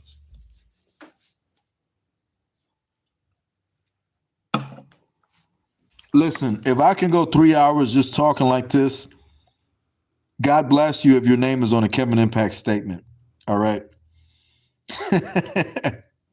Live mic, pipe bomb. 3 hours and counting. I still got more for you guys. If you got some more questions, I'm here. What else you got for me? 3 hours and counting, and I'm still live talking to you. I can go on and on and on like Duracell. If you don't believe me, just ask my woman. Top that. What else you guys got for me?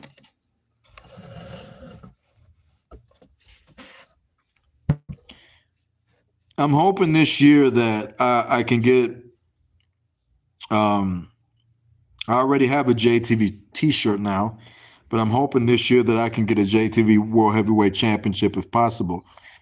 So I'm going to be working with all you guys in JTV to put together and construct the brand new JTV World Heavyweight Championship, and it could be going to Shendon or it could be going to somebody else, whoever is able to knock him off the pedestal, you know.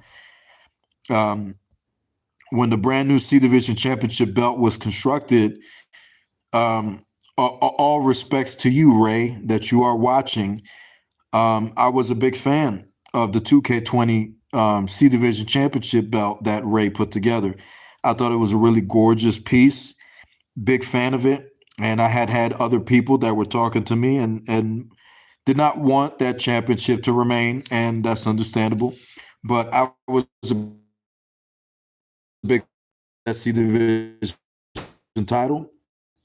But when the C Division Championship was upgraded at the ECW Snow Showdown show, and it was handed over to Jaden Nix when he took the belt from Shendon, Shendon did walk out with the belt one time at least. We're seeing the possibilities of a brand new JTV World Heavyweight title. The World Heavyweight Championship has not been changed here in JTV since like 2K14. And Ray Geddes was actually the guy who constructed the new Empire State JT take on the belt.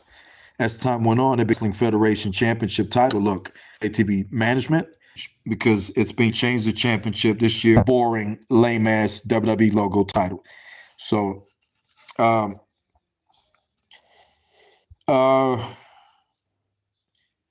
is the television championship going to get updated?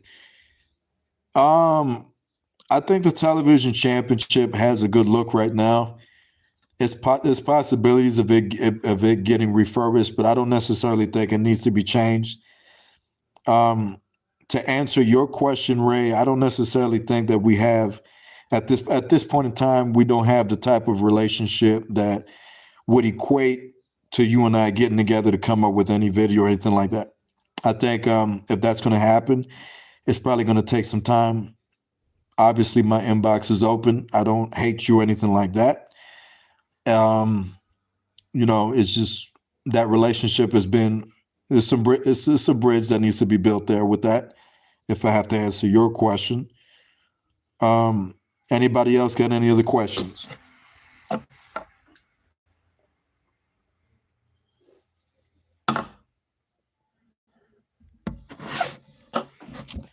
Any other questions? I'm listening. I'm ready. What y'all got? The World Television Championship I like because it has like a WWE undisputed title look. And I'm a big fan of it. You know, I think that the person that put it together, had presented me with a lot of other really shitty championships, lazy championships in the past, but that one I think was a winner. I think that belt was a winner. But I think there's a possibility that it could be getting updated. It's possible, Mark. It's possible. I'm sure you would like a nice refurbished look to the World Television Championship, especially since the ace, Mark Bannon, is the current title holder. What other questions y'all got for me? I got Marcus Holloway. Is anything happening with the global title on 19? Brother, that's a question I could not answer. You would have to throw that at Shandon. Shandon's in charge over there.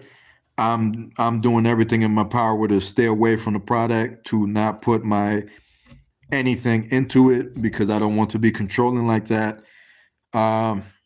Shannon is operating that, and I do actually respect Shannon for wanting to make that league, that product better, and not just focusing on BKS and being just a sellout, toxic piece of garbage. You know, Shannon is actually making the effort to make it good.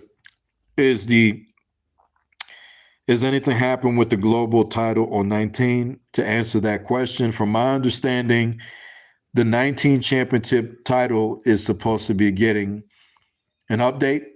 From my understanding, I don't see the issue with the current JTV 19 global championship title, but you know, from my understanding, I think Shandon has interest in changing it. And I like the idea of Shandon being hands-on with 19 and being able to make the calls and coach over there and make the play, because I you know, if it's not in my hands, I don't want to be telling people what to do or nothing on there. You know, I want it to feel organic. And I don't think 19 can feel organic if I'm putting my thoughts into it.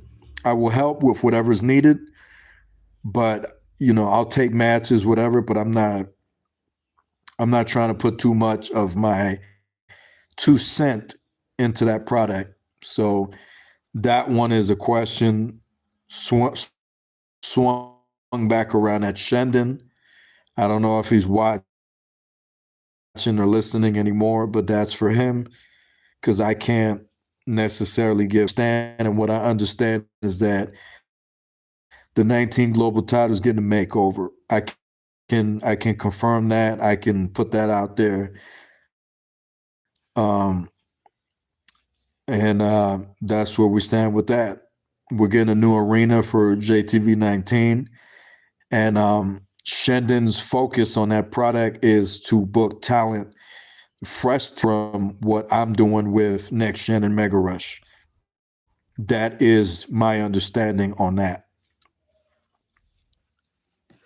You can ask me questions about JTV 19, but I can only provide what I know, what I understand, and like I can only give you what information I have. I know there's a lot of great matches coming up. There's stuff I can't spoil, but there's a lot of great wrestling matches that are coming up on there, and I think Shandon's looking to take the product into a different direction, and I'm behind that.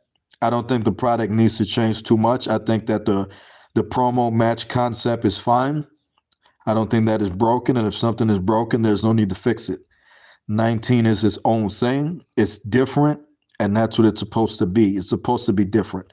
It's not supposed to be like Mega Rush and all that, you know.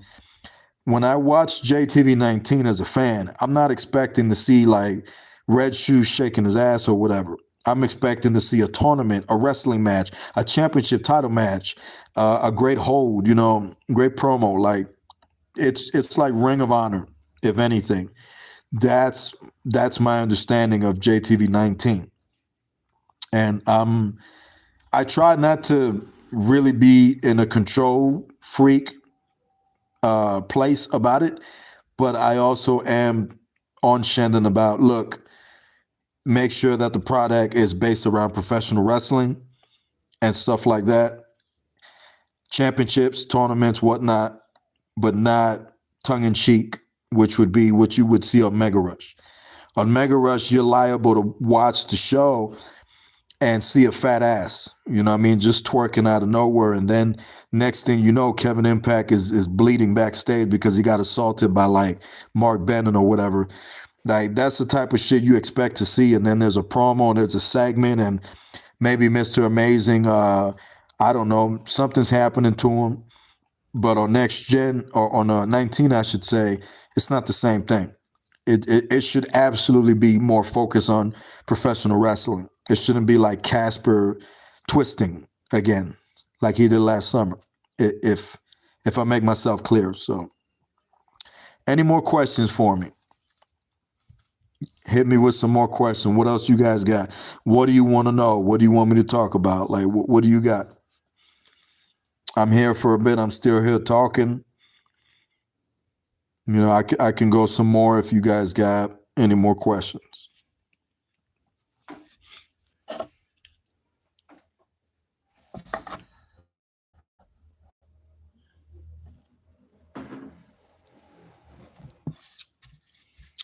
We got 6 people watching, listening to this audio.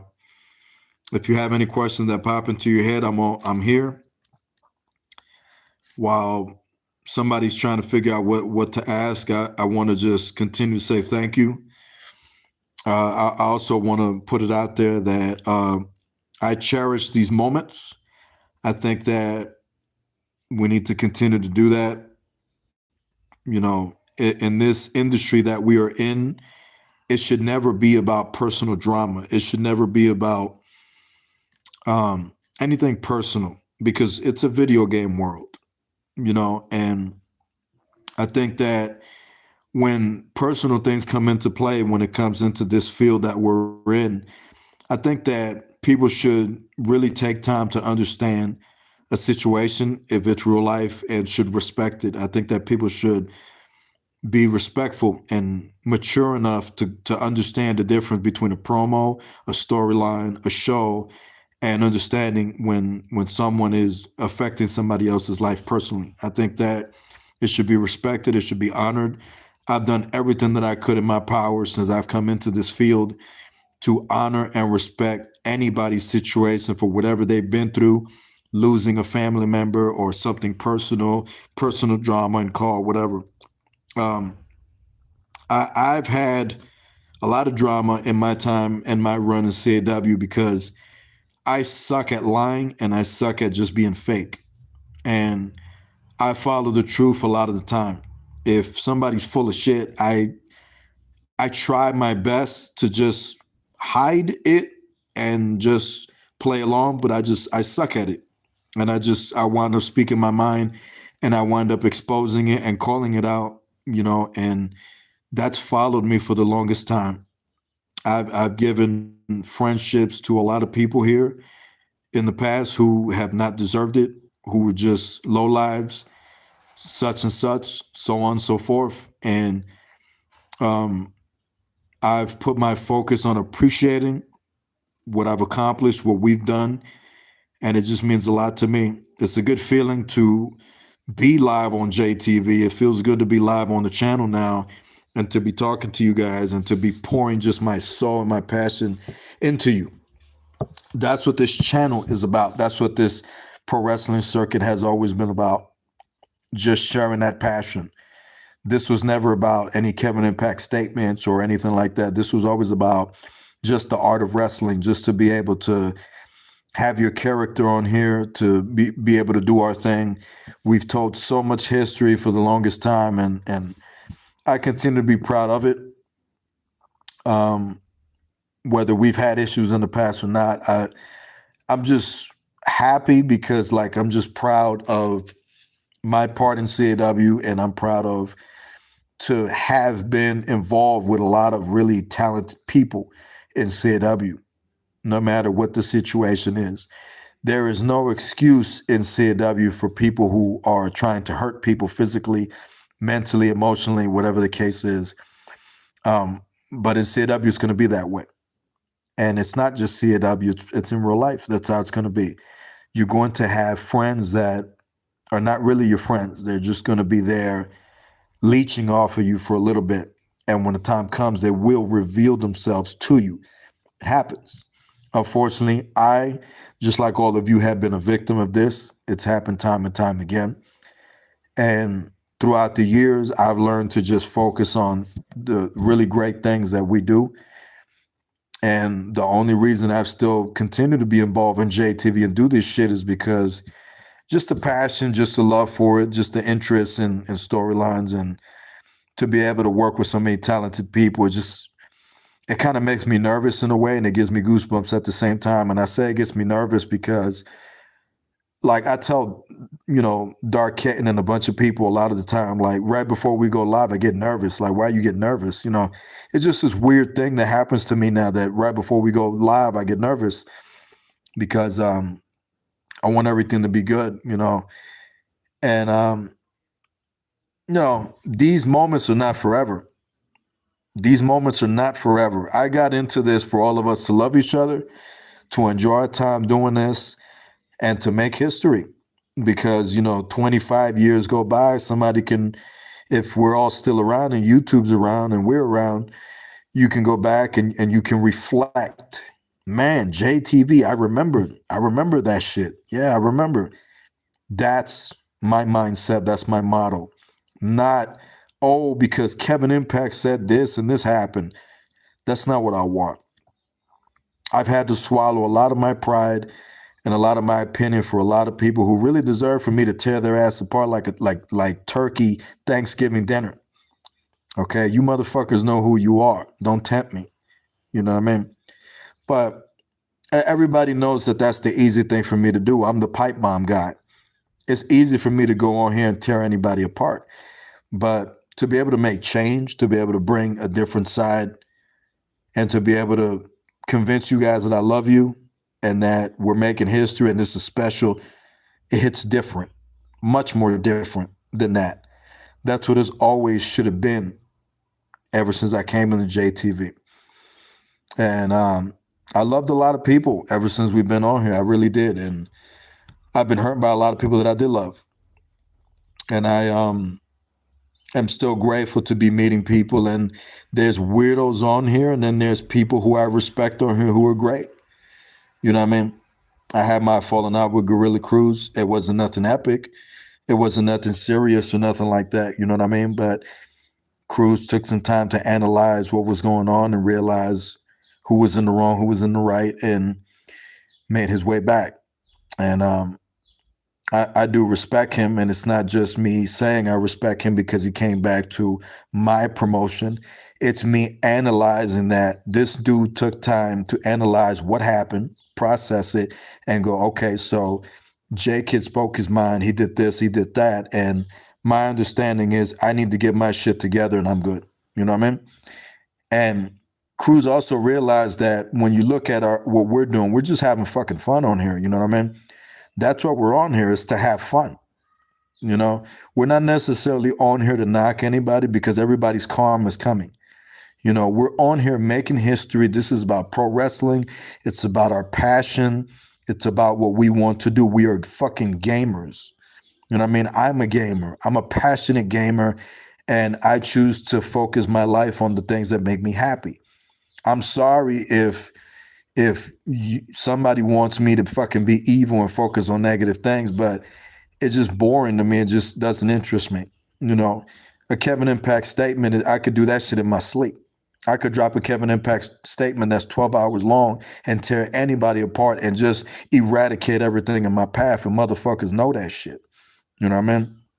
But to come on here and put on a banger like the shit we've been doing recently, with me and Conscious being on commentary, where we put out the ECW show, that shit meant so much to me. Ultimate Showdown, so much shit that we did. It meant a whole lot.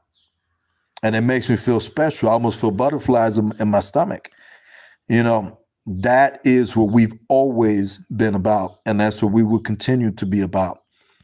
Love each other, have your fun, do your shit. Do it the right way. Be real with yourself. Appreciate your true friends, and don't be afraid to terminate fake friends. Just don't, because you don't need that negativity in your life. You know what I'm saying? So It is what it is. Obviously, we have a victim in the comments section who's been a victim of this time and time again. This person has had mental issues and a bunch of other stuff that happened to them. You know what I mean? This is somebody that I loved for the longest time. I don't have a problem telling you that, sharing that. You know what I mean? I had a lot of love for this person who dropped this last comment, among many other people. And it's always been in my heart. I hold that close to my heart. I don't want to wake up in the fucking morning and think of Kevin Impact statements and a bunch of other bullshit and just have hatred in my heart. I wanted to share my life with a lot of you guys and just be happy and have fun. That's really what I want, according to what others have told them, instead of coming to me, has categorized me in a dark light. But these people can't come to me. They don't want me to have an open mic. They don't want me to speak my mind, because when the truth comes out, now it's the panic button that's triggered. I'm not that person. I ain't got shit to hide. I've always been the same person since the beginning, and I'm gonna continue being the same person, because ain't no motherfucker gonna change me. You know? So it's all love and all that. I'm getting ready to wrap up here. What is this? So I'm getting ready to wrap up here. I want to thank you guys from the bottom of my heart for being a part of this 3-hour plus Q&A. I had a lot of fun answering your questions. We need to do it again sometime real soon. Come up with more questions, and we're just going to continue knocking shit out of the park. This broadcast has come to a conclusion. God bless all of you. God help all of you who can have fun. 2K24 is coming. And I want to tarnish your legacy. People who are just going to put negative shit in your positive history. They're telling you to